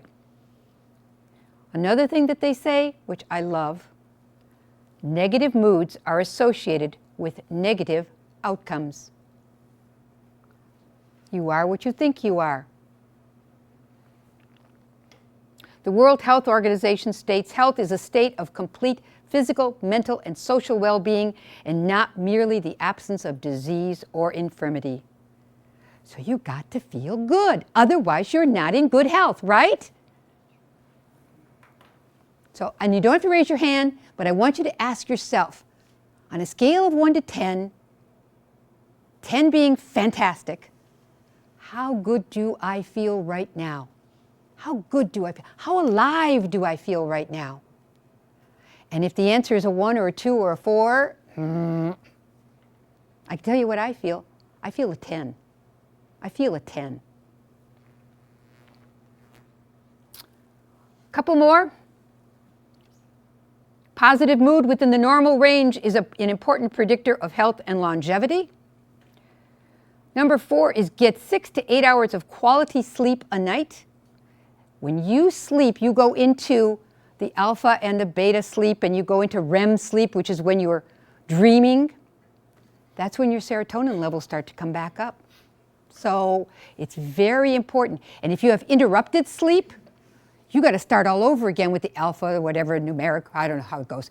I'm not a sleep expert, but they've said that you have to actually start all over again. So you were in REM, you got up to go to the bathroom, you go back to bed, you're starting all over again.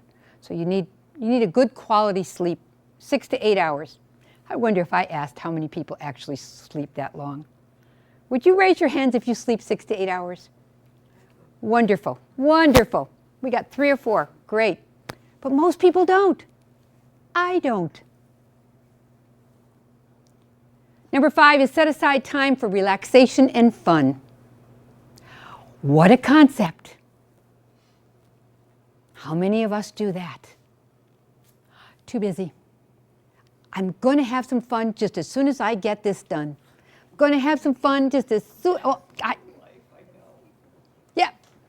She knows, right, Elaine? That's true. The kids need me right now. I got to go. My mother called. We'll have fun. We'll have fun. Set aside time for fun. Set aside time for fun. It's very important to laugh every day. Laughter is the best medicine. Think about, I always love this, think about how long did Bob Hope live? 100 years old. How long did George Burns live? 100 years old. Johnny Carson, he didn't quite make it. He lived to be about 80. But look at all these comedians who laugh all the time. They make each other laugh. What's his face? Not Rob Reiner, the guy from Petrie. What is his name? Dick Van Dyke. Yeah. Dick Van Dyke, comedy, right? He just started in a new show. He's 85 years old, and he sings and dances in the show. And I saw an excerpt from it, and I thought, you have got to be kidding. That man cannot be 85 years old. So it's important. You need to laugh. And last but not least, prayer and meditation. Prayer and meditation. And I've just recently got into some meditation, and I find it to be very, very relaxing and very rewarding. So if you go to church on Sunday and you find the time to pray and you have people around you that like to pray, that's a wonderful thing. Talk to God. To me, prayer is talking to God. Don't need to go to church to do that. It's nice if you do. But prayer is talking to God.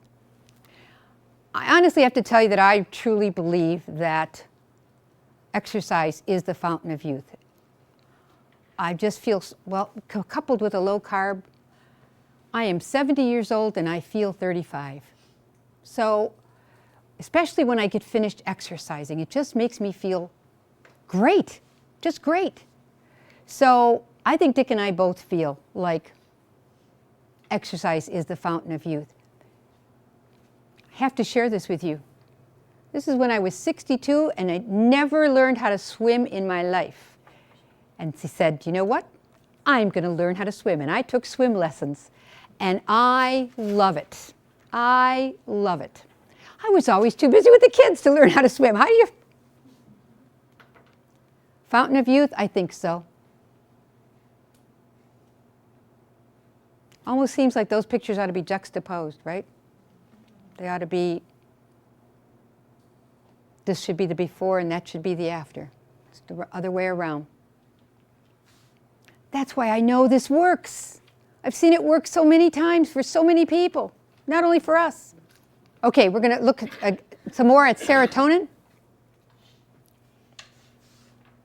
And I want to make sure that you understand this because I don't want you going to the carbohydrates. I love this one because it's got all this candy we're going to see, right?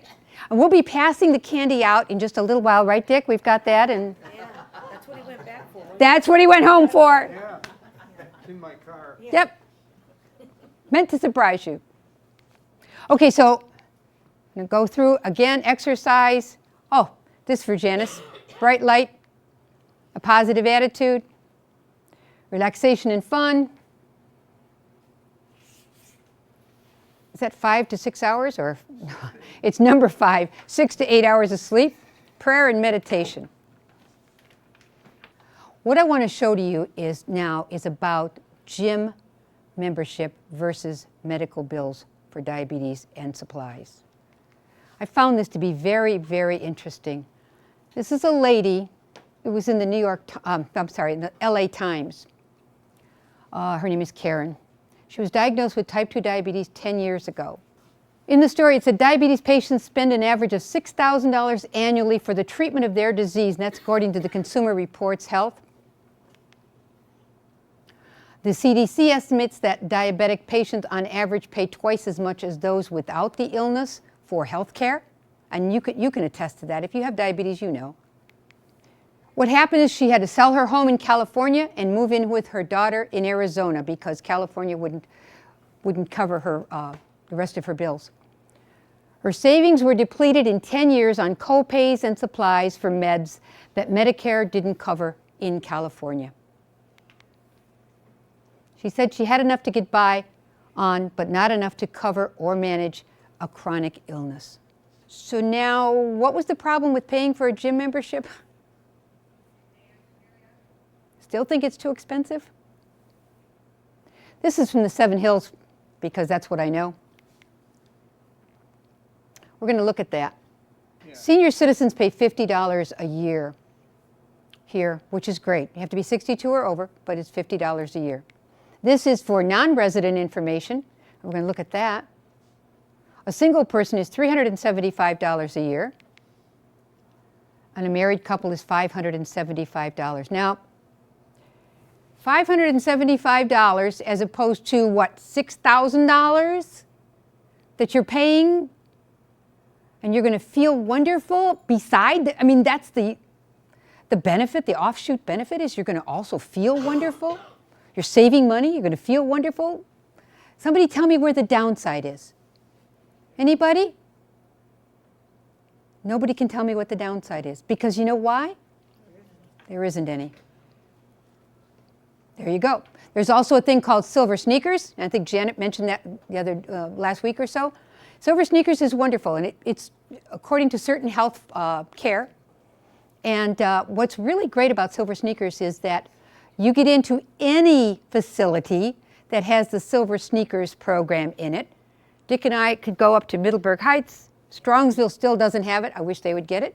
You can go to any Y. You can go to any Silver Sneakers facility and get in for free. And they will welcome you like you cannot believe. And do you know why they welcome you? Somebody tell me why. They get paid money. That's right. That recreation center, that gym, gets paid $3 for every time you come in. I always get this messed up. $3 for every time you come in, up to 10 times in a month, or $30 a month. Now, do the math for the Seven Hills. I pay $50 a year. If they're going to give them $30 a month every time I come in, that's right, $360.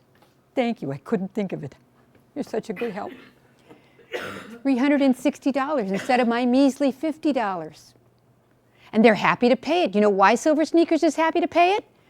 Why? Why do you think Silver Sneakers from health insurance is from Humana? It's from Blue Cross Blue Shield, right? Isn't that what we have? Anthem Blue Cross.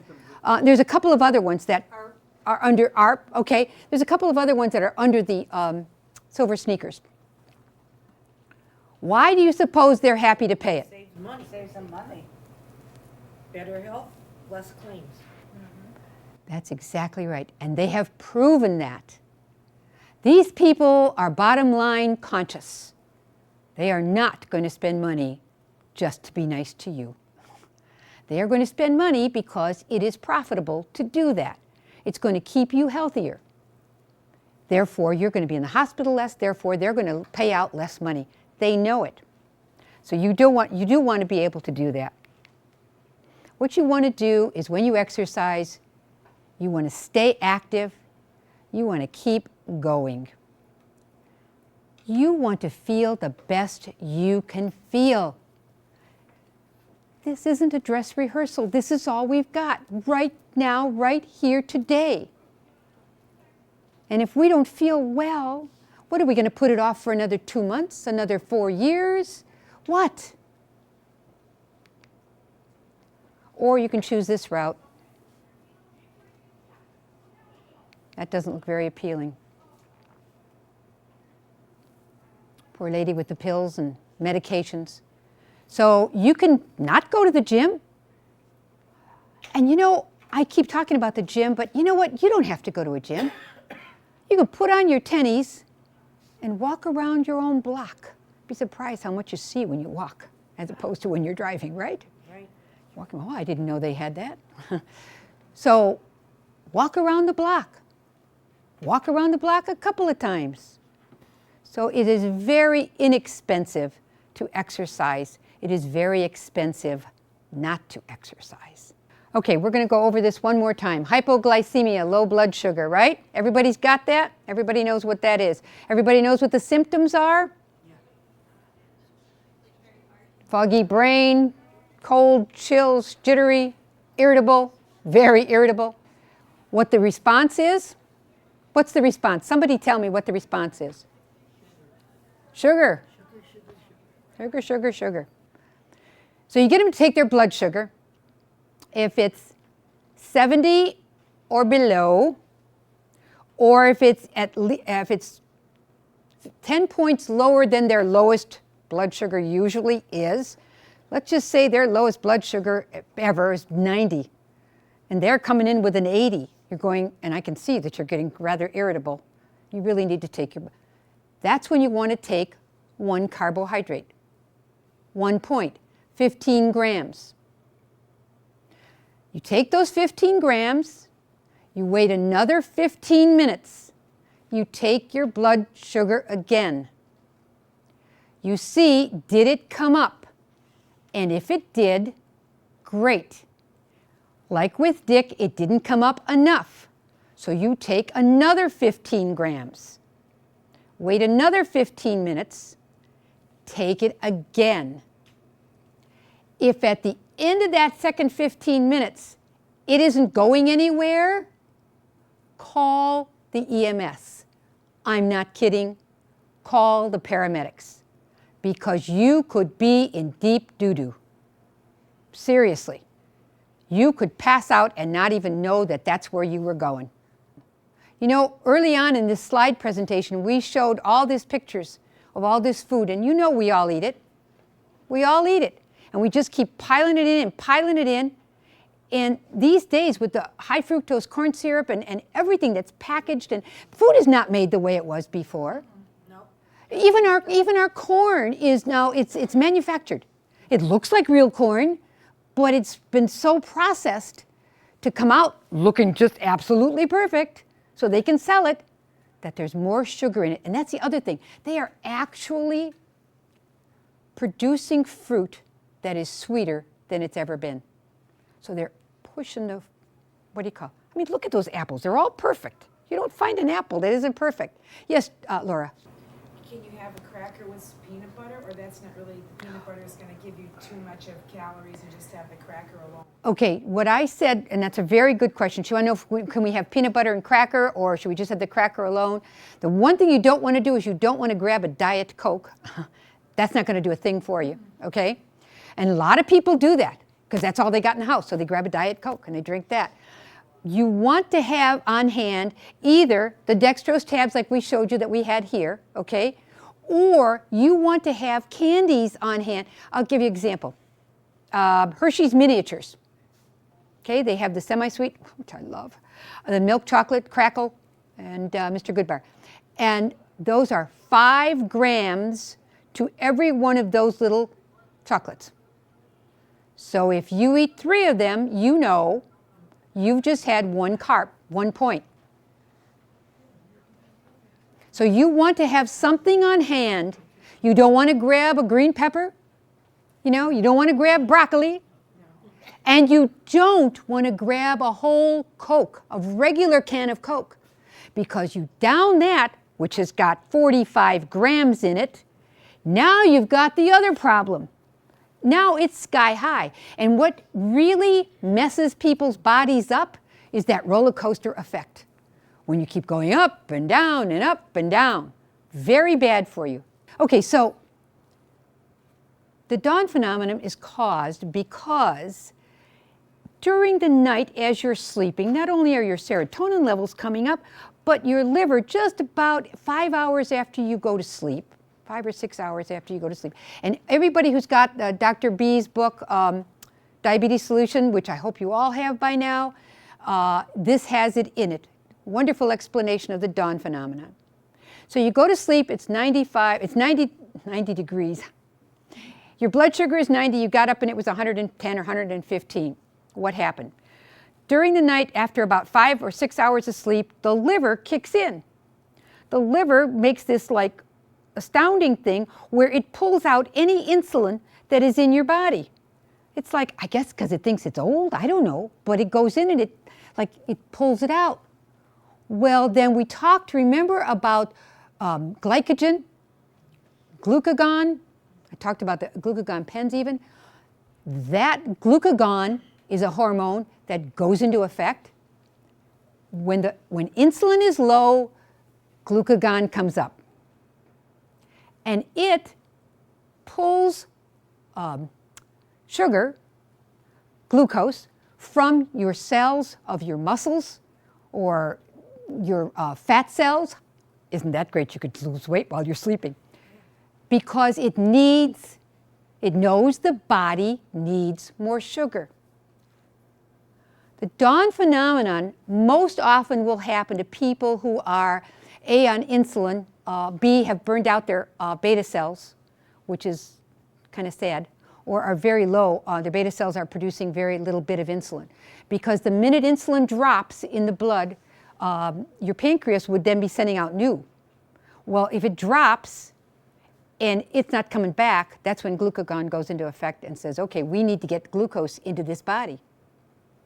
Isn't that amazing? You're sleeping, you don't know. So that's the dawn phenomena. Again, read Dr. B's book, Dr. Bernstein's. It's absolutely wonderful explanation about the dawn phenomenon. Hyperglycemia, high blood sugar. The reason I'm repeating this is because it's so important to all of you. High blood sugar is blurred vision, bad breath, headaches, frequent urination, very irritable.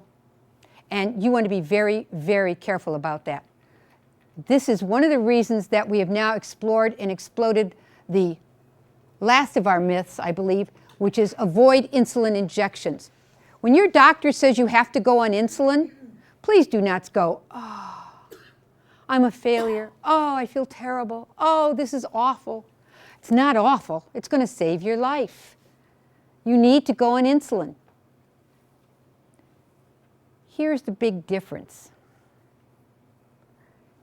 You go on insulin. You keep eating the way you've been eating because you're on insulin. What do I don't have to stop. This is replacing my insulin. No, it's not, okay? So now your pancreas is pumping out more. Now you've got so much insulin coming into that body that you are now hyperinsulinemia. You've got too much. Now you've got your insulin resistance is worse. Everything gets worse. So what you want to do, and what your doctor should be telling you, and doctors, if you're listening to this DVD, I'm telling you this is what you should be telling people, is that they should start to lower their carbohydrates. Bring that pancreas, the insulin into balance with the amount of carbohydrates that are going in, because every doctor knows that you keep giving those people that insulin and they're just going to keep getting more and more and more. Give them the education they need to become healthy and not just stay alive. Because you know what? When you're doing that, that's all you're doing is staying alive, period. You're not alive and well, you are alive. And thank God for that. And that's what your doctor does. But you really need, if the doctor says you should go on insulin, take the insulin. But read Dr. Bernstein's book about how you take it and how much you should be taking And then if you need to, argue with your doctor. Okay, discuss it with your doctor. But if you're hypoglycemic and your blood sugars are way up, you need to call 911 or the doctor or get yourself into a hospital right away. We said insulin is the fat-building hormone. It stores fat. We know that. Doesn't that look like fun? Yeah. But it's not fun for you. We want you off the roller coaster. We want you to have stable blood sugars throughout the day. And there's only one way you can find that out, is if you keep taking your blood sugar. 2 hours after you eat, let's see what happened. You can even take it an hour after you eat and say, whoa, did that go up? Whatever I had sure didn't go well with my insulin output. What we're looking for is balance. The balance is the most important thing that I am trying to teach here. Laura's asking me a good question for those of you who are still here in the room. She's asking about sugar-free candies and about, can I eat a sugar-free candy? Well, that's why I encourage you so much. I mean, look at how thick this book is. We'd have at least 20 classes if we had to go through this entire book. And what Dr. Bernstein is saying is, here's a partial list of some of the sugars you can find in sugar-free foods. All of these will raise your blood sugar. I don't know if I can pronounce this. Carob, corn syrup, dextrin, dextrose, dulcitol, fructose, glucose, honey, lactose, vovolose, maltodextrin, maltose, mannitol, mannose, molasses, saccharose, sorbitol, sorghum, treacle, I didn't even know these things existed, turbinade, xylitol, and Exlos. So, yeah, doesn't it? So if you pick up, in the carbs that, it will show though the carbs. Oh, it'll probably say sugar-free. So you need to look on the list of ingredients, and that's why you read this book, and you really get to understand that, yes, it says sugar-free, but you know what? It isn't. Another experiment you can do, you can have one of those sugar-free candies. Let's say you take it well after you've had dinner or a meal. So it's been 2 hours since you've eaten, and you take one of these candies. Wait a few minutes, wait half an hour. Take a blood sugar reading and see what happens. Okay, I have just Yep. one more quick question. We were talking about all the wonderful foods we love to prepare. How, the chicken paprikash, the spaghetti and meatballs. Lord, I got a great recipe for spaghetti meatballs. It was taught to me by my Italian sister-in-law, and it is absolutely fabulous. I have to give that all up. And I will tell you, there are days, especially when the winter weather starts to roll in, when I want to get out my bake pans and my pots and make some stews and make some soups. Buttering, oh, yes. And we can't do that. And you know what? It's a small price to pay for having my husband be as well as he A friend of is. mine, he was asking me about, what do I eat and what do I do and all that kind of stuff. And I was telling him, and he said, he says, that's a tough religion you're selling there, because you have to give up so many different things. I said, well, I made a choice. Either I give them up and I have a decent life, or the reverse. And I can eat all that I want, and I'm going to live a terrible life and die early. Right. And die badly. And badly. Badly. Die Okay? badly. I don't want that. And that's a choice that you Yep. have to make. I told him, I says, you don't have to do what I'm doing, but if you do, you're going to feel better. It's up to you. And this man is really sick, and he really should be doing something about it. Okay, let's try to move on.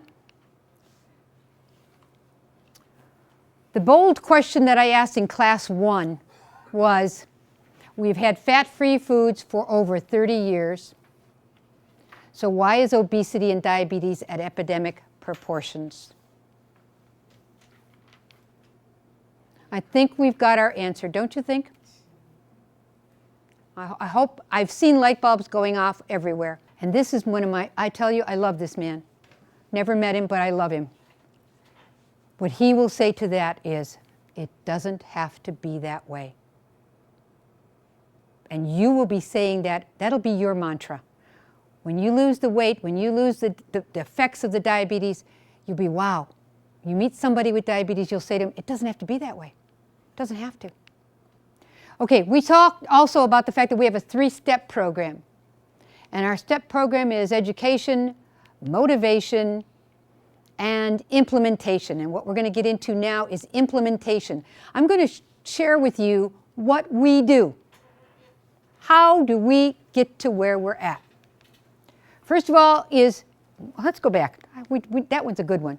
If you fail to plan, you are planning to fail. So what we do is we are organized, we plan, we make sure that this is not an arduous task, but rather an enjoyable one. I have to tell you something. When this man gets up in the morning, and the first thing I say to him after he comes out of the bathroom is, what are your numbers? And he's like, oh, I got to tell you this.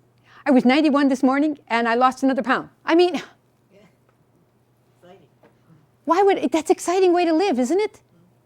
Why would I want to go and make pasta? Just because I always did it. What is that old saying? If you keep doing what you've always done, expecting a change, it's like that's the, what do you call it, of insanity, the definition of insanity? Okay, so what you have to do is you have to decide.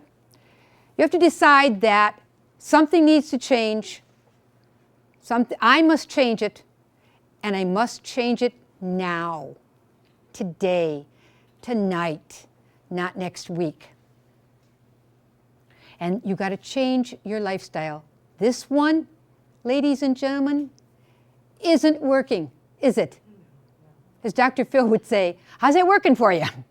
Not at all. The next thing you have to do is you have to write down your goals. Write down my goals. Oh, Mary, I don't want to have to write down my goals. That's silly. Your goals, when you write them down, they're like wishes. Wishes and dreams become goals and become achievable when you write them down. Whenever we have the kids over for a big dinner or for holiday or we have people over, I have a list as long as your arm of the things I have to do. Do you do that too? Okay, you write it down. And I scratch it off as I go through, and it makes it go real fast. You need to write down your goals. Clean up your environment. You all know that you've got it. Go into your cupboards. This is what we did. I'm telling you everything we did. Wish my kids would follow what I'm telling them, but everything we did. We went into our cupboards literally and threw it all out. Threw it all out in the wastebasket. And I'll tell you something. It gives you power. It gives you control. Like, no, I don't have to eat this stuff. I don't need this stuff. So you want to clean up your environment. That was very important. Okay, the next thing is you want to plan your day. You want to plan exercise time. We find that in the morning is usually good for us, 6 to 7 o'clock in the morning, something like that, right? You do it the same way, exercise and planning your exercise time, is you would do it the same way that you brush your teeth in the morning. You wouldn't think of not brushing your teeth. You want to plan your menus and your meal times and plan your menus at least 3 days in advance. Make meals and set up in advance. Make meals and set up in advance. Know what you're going to eat, because if you don't know what you're going to eat, you're going to wind up at McDonald's, Arby's, or grabbing something, or maybe a candy bar. Also, when you go to the grocery store, stay out of the middle. Stay out of the middle of the grocery store. That food is deadly. Yep, you heard me say it, it's deadly. It'll kill you. Stay along the perimeter. Go to the produce. Don't tarry at the fruit, okay? Because that's got fructose in it. Go right to the broccoli and the asparagus and the green leafy lettuce and Brussels sprouts and all that other good stuff. Then you go to the deli counter, get yourself some deli meat. Make sure that they show you that it's deli meat without any sugar, okay? And make sure that and then just go along to the meat counter and back up. Skip the bread aisle. Yes, Laura? If you say, for example, you wanted to go to 6 carbs for the day, can you have 2 carbs of chocolate if that's your choice out of those 6, or that's not a good thing to do? If you stick- Probably not a good thing to do, Laura, to have. Laura is asking if you've got 6 carbohydrates, 6 points in the day as one of your goals, and I really prefer you to think of them as carbohydrates, because when you go to your nutritionist, you go to your doctor, they're going to say, well, what's a point? But they'll know that 15 grams, like I was telling somebody just earlier, if you have 15 grains of sand, and you have them in one, it's still sand, right? It's a sand ball now, because so you have 15 grams of carbohydrates make 1 carbohydrate, 1 carb. I know it's confusing, but I'm concerned when you go to a doctor that she's going to say, points? What are you talking about? I want you to come in there with a point of knowledge and power. And what Laura said is, if I'm having 6 carbohydrates in the day, which is, I believe, 90 grams, is it? Thank you, Roger. Thank you, Roger. 75 grams a day. So I'm having 6 carbohydrates a day. Can 2 of them be candy or a sweet? Now, if you're diabetic, I would very much suggest no. And I will tell you why. Because when you take that, do it yourself. Take that, and an hour later, hour and a half later, take your blood sugar. Take it before you take the candy. Then take your blood sugar an hour and a half later and see what happens. You will be astonished, and you won't need me to tell you anything. You'll be like, I better not do that. Now, I, not being a diabetic, sorry, I can do that. And every day, one of my carbs, I told you at the beginning, is 3 bumpy cookies. Will you eat any pumpkin pie over Thanksgiving? If I have some, and I will often treat myself on Yes. days like that. Yes. I would have a piece of pumpkin pie that was about that big at the back, Okay, into a wedge. yeah. Not very much. The idea is to get a taste of it so that you don't feel deprived, Especially on a holiday. okay, on the holidays. And I will tell you, when we go to the family for parties and things like that, we watch, but we don't not eat. Because the next day, we go right back on. Now here, let me just tell you this. Don't do that now when you're just starting out. Don't do that. Stay with it. Stay with it. Eat something before you go to the party. Take something low carb, like take some cheese. Offer to bring a cheese plate, okay? Eat that kind of stuff. Now, when you get everything back into balance and your pancreas is pumping out just the right amount of insulin to the carbohydrates that you're bringing in, and everybody is happy in there, and you can feel your pancreas smiling at you, amazing things happen. This is what happened to Dick, and I'm telling you what happened to us. We would go to a party. He would eat what he wanted to eat. He'd take his blood sugar and go, it's only 91. And I'd be like, you're kidding me. It can't be. After what you ate. Because he got it all back into balance, and he was like a non-diabetic. Isn't that amazing? This is a man whose blood sugars in the morning, fasting bloods, were running 250, 300. I mean, his hemoglobin A1C, when we got into these things a little bit before that, was 11. You know, 43 units of insulin, and then kept pumping it in there.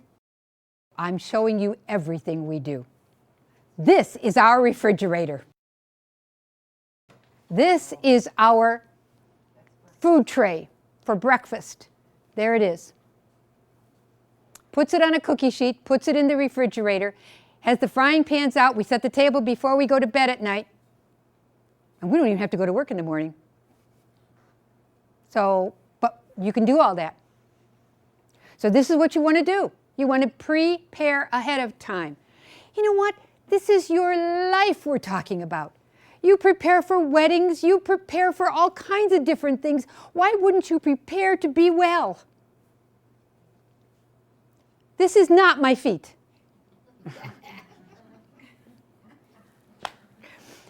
You need to weigh yourself in the morning in your birthday suit after you've come out of the bathroom, which means you peed, okay? So you got rid of as much water as you could.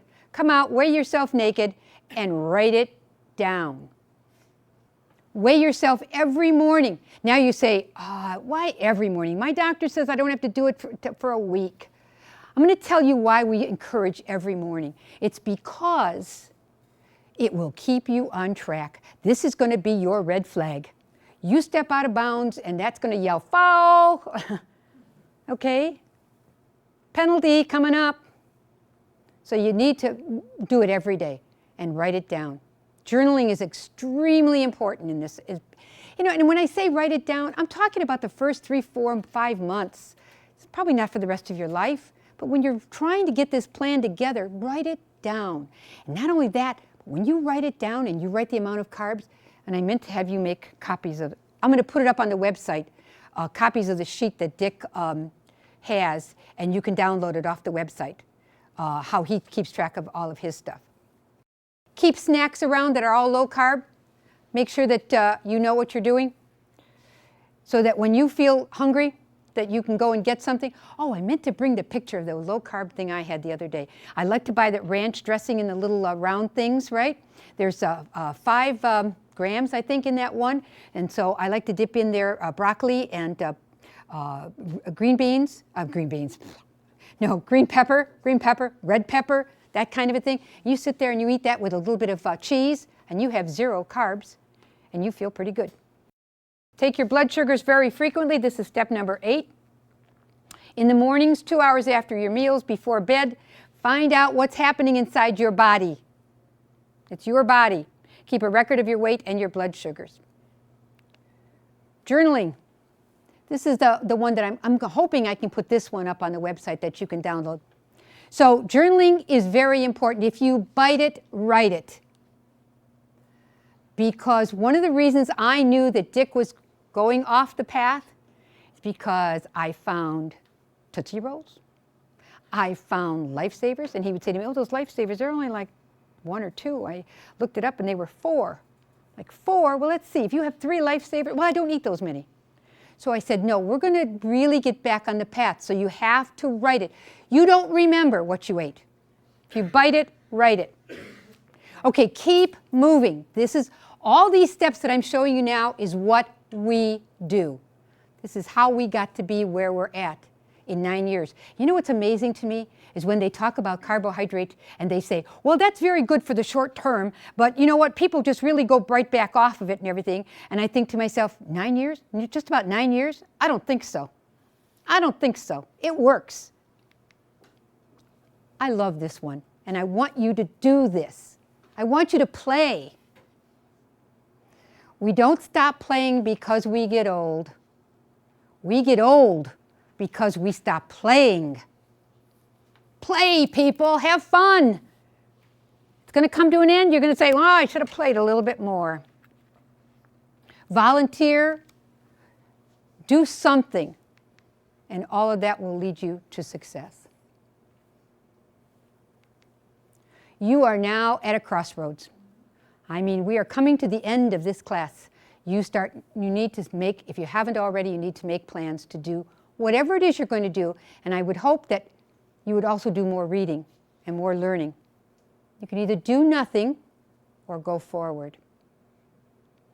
And I hear people say to me, yeah, Mary, but like Russ said to you, oh, that's a really hard thing you're selling me, you know, I don't know if I could do that. Yeah, life is about that. But it's about taking control as well. And when you do, it's going to be amazing the difference in your life that you're going to see. If it's too difficult or too busy, I'm going to give you something that maybe some of you people are familiar with it. Any of you ever heard the last lecture by Randy Pausch? I see a show of hands who has seen the last lecture. If you have not seen it, if you have not heard it, go onto YouTube, put in Randy Pausch, and it will come up immediately. Randy Pausch was a professor at Carnegie Mellon University, a wonderful man. He had 3 little children, Chloe, Logan, and Dylan. And I believe Chloe was at this time around 20 months old. He was in the best shape ever. And then he found out he had pancreatic cancer and had 6 months to live. You want to talk difficult? You want to talk hard? You want to say, oh my God, I'm going to go sit in a corner and suck my thumb for the next 6 months and might as well just give it up. Watch the last lecture. There is also a book that he collaborated with his friend and they wrote, the last lecture. It is a very small book. It is worth your read. Believe me. He never gave up on his dreams. Randy Pausch was a person who loved stuffed animals. He was a Tigger, and he said you can either be a Tigger or an Eeyore. Isn't it great? Isn't that a great philosophy? Isn't that great what he thinks? This is what he said, and he says this during his lecture that you will see. Brick walls are there for a reason. The brick walls are not to keep us out.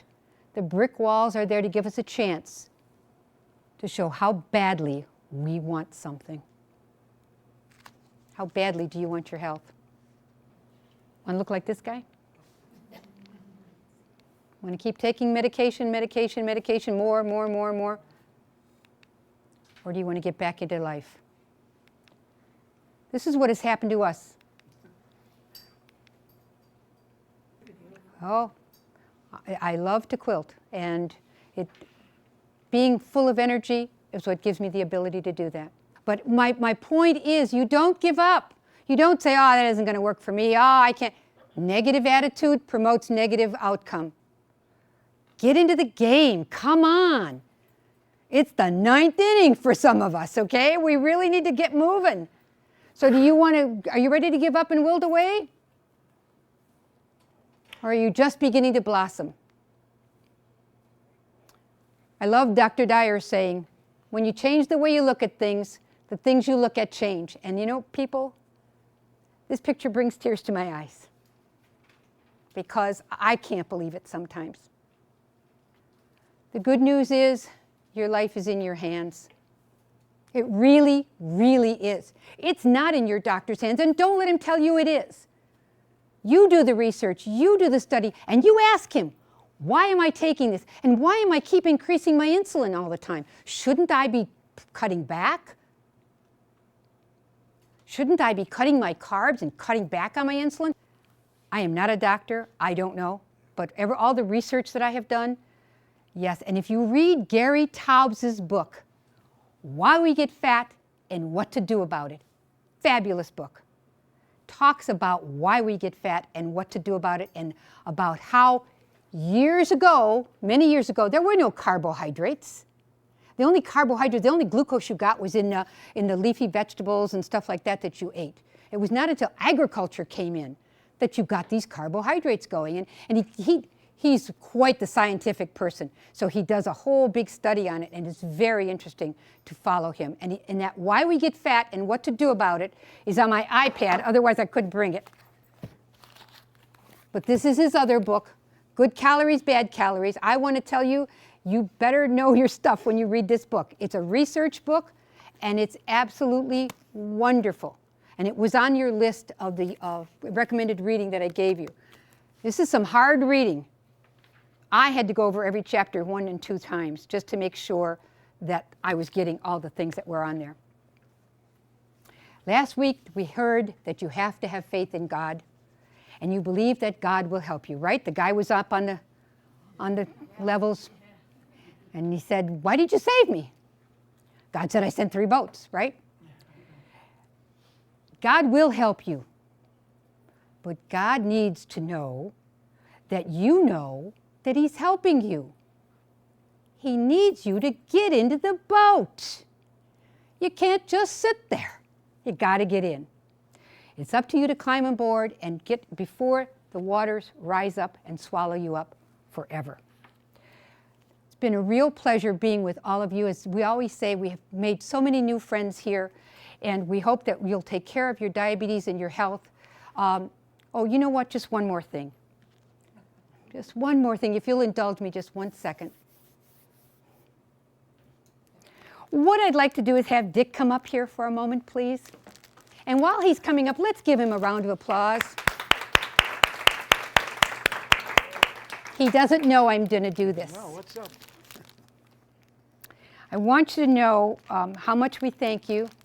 It's because he took control of his diabetes and did what he did that we are all here tonight. It is because of Dick.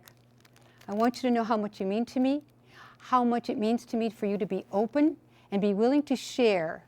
We've shared some good and some very bad and ugly things with you in these classes. And it is my belief that by sharing with everybody and opening ourselves up, that we all learn. And I appreciate that you did that, and I love you. Oh, thank you. Thank you very much. How nice. Big surprise. I know, I told you I was going somewhere else. You did. But thank you all very much. We need to have your evaluation sheets. I hope, before these classes begin, I say a prayer. I do talk to God, and I say, God, just let me help one person in there. If I help one person, we will have done something. So I hope to goodness that we have accomplished something here for you all. You are at a crossroads. You need to make a decision. Thank you all very much.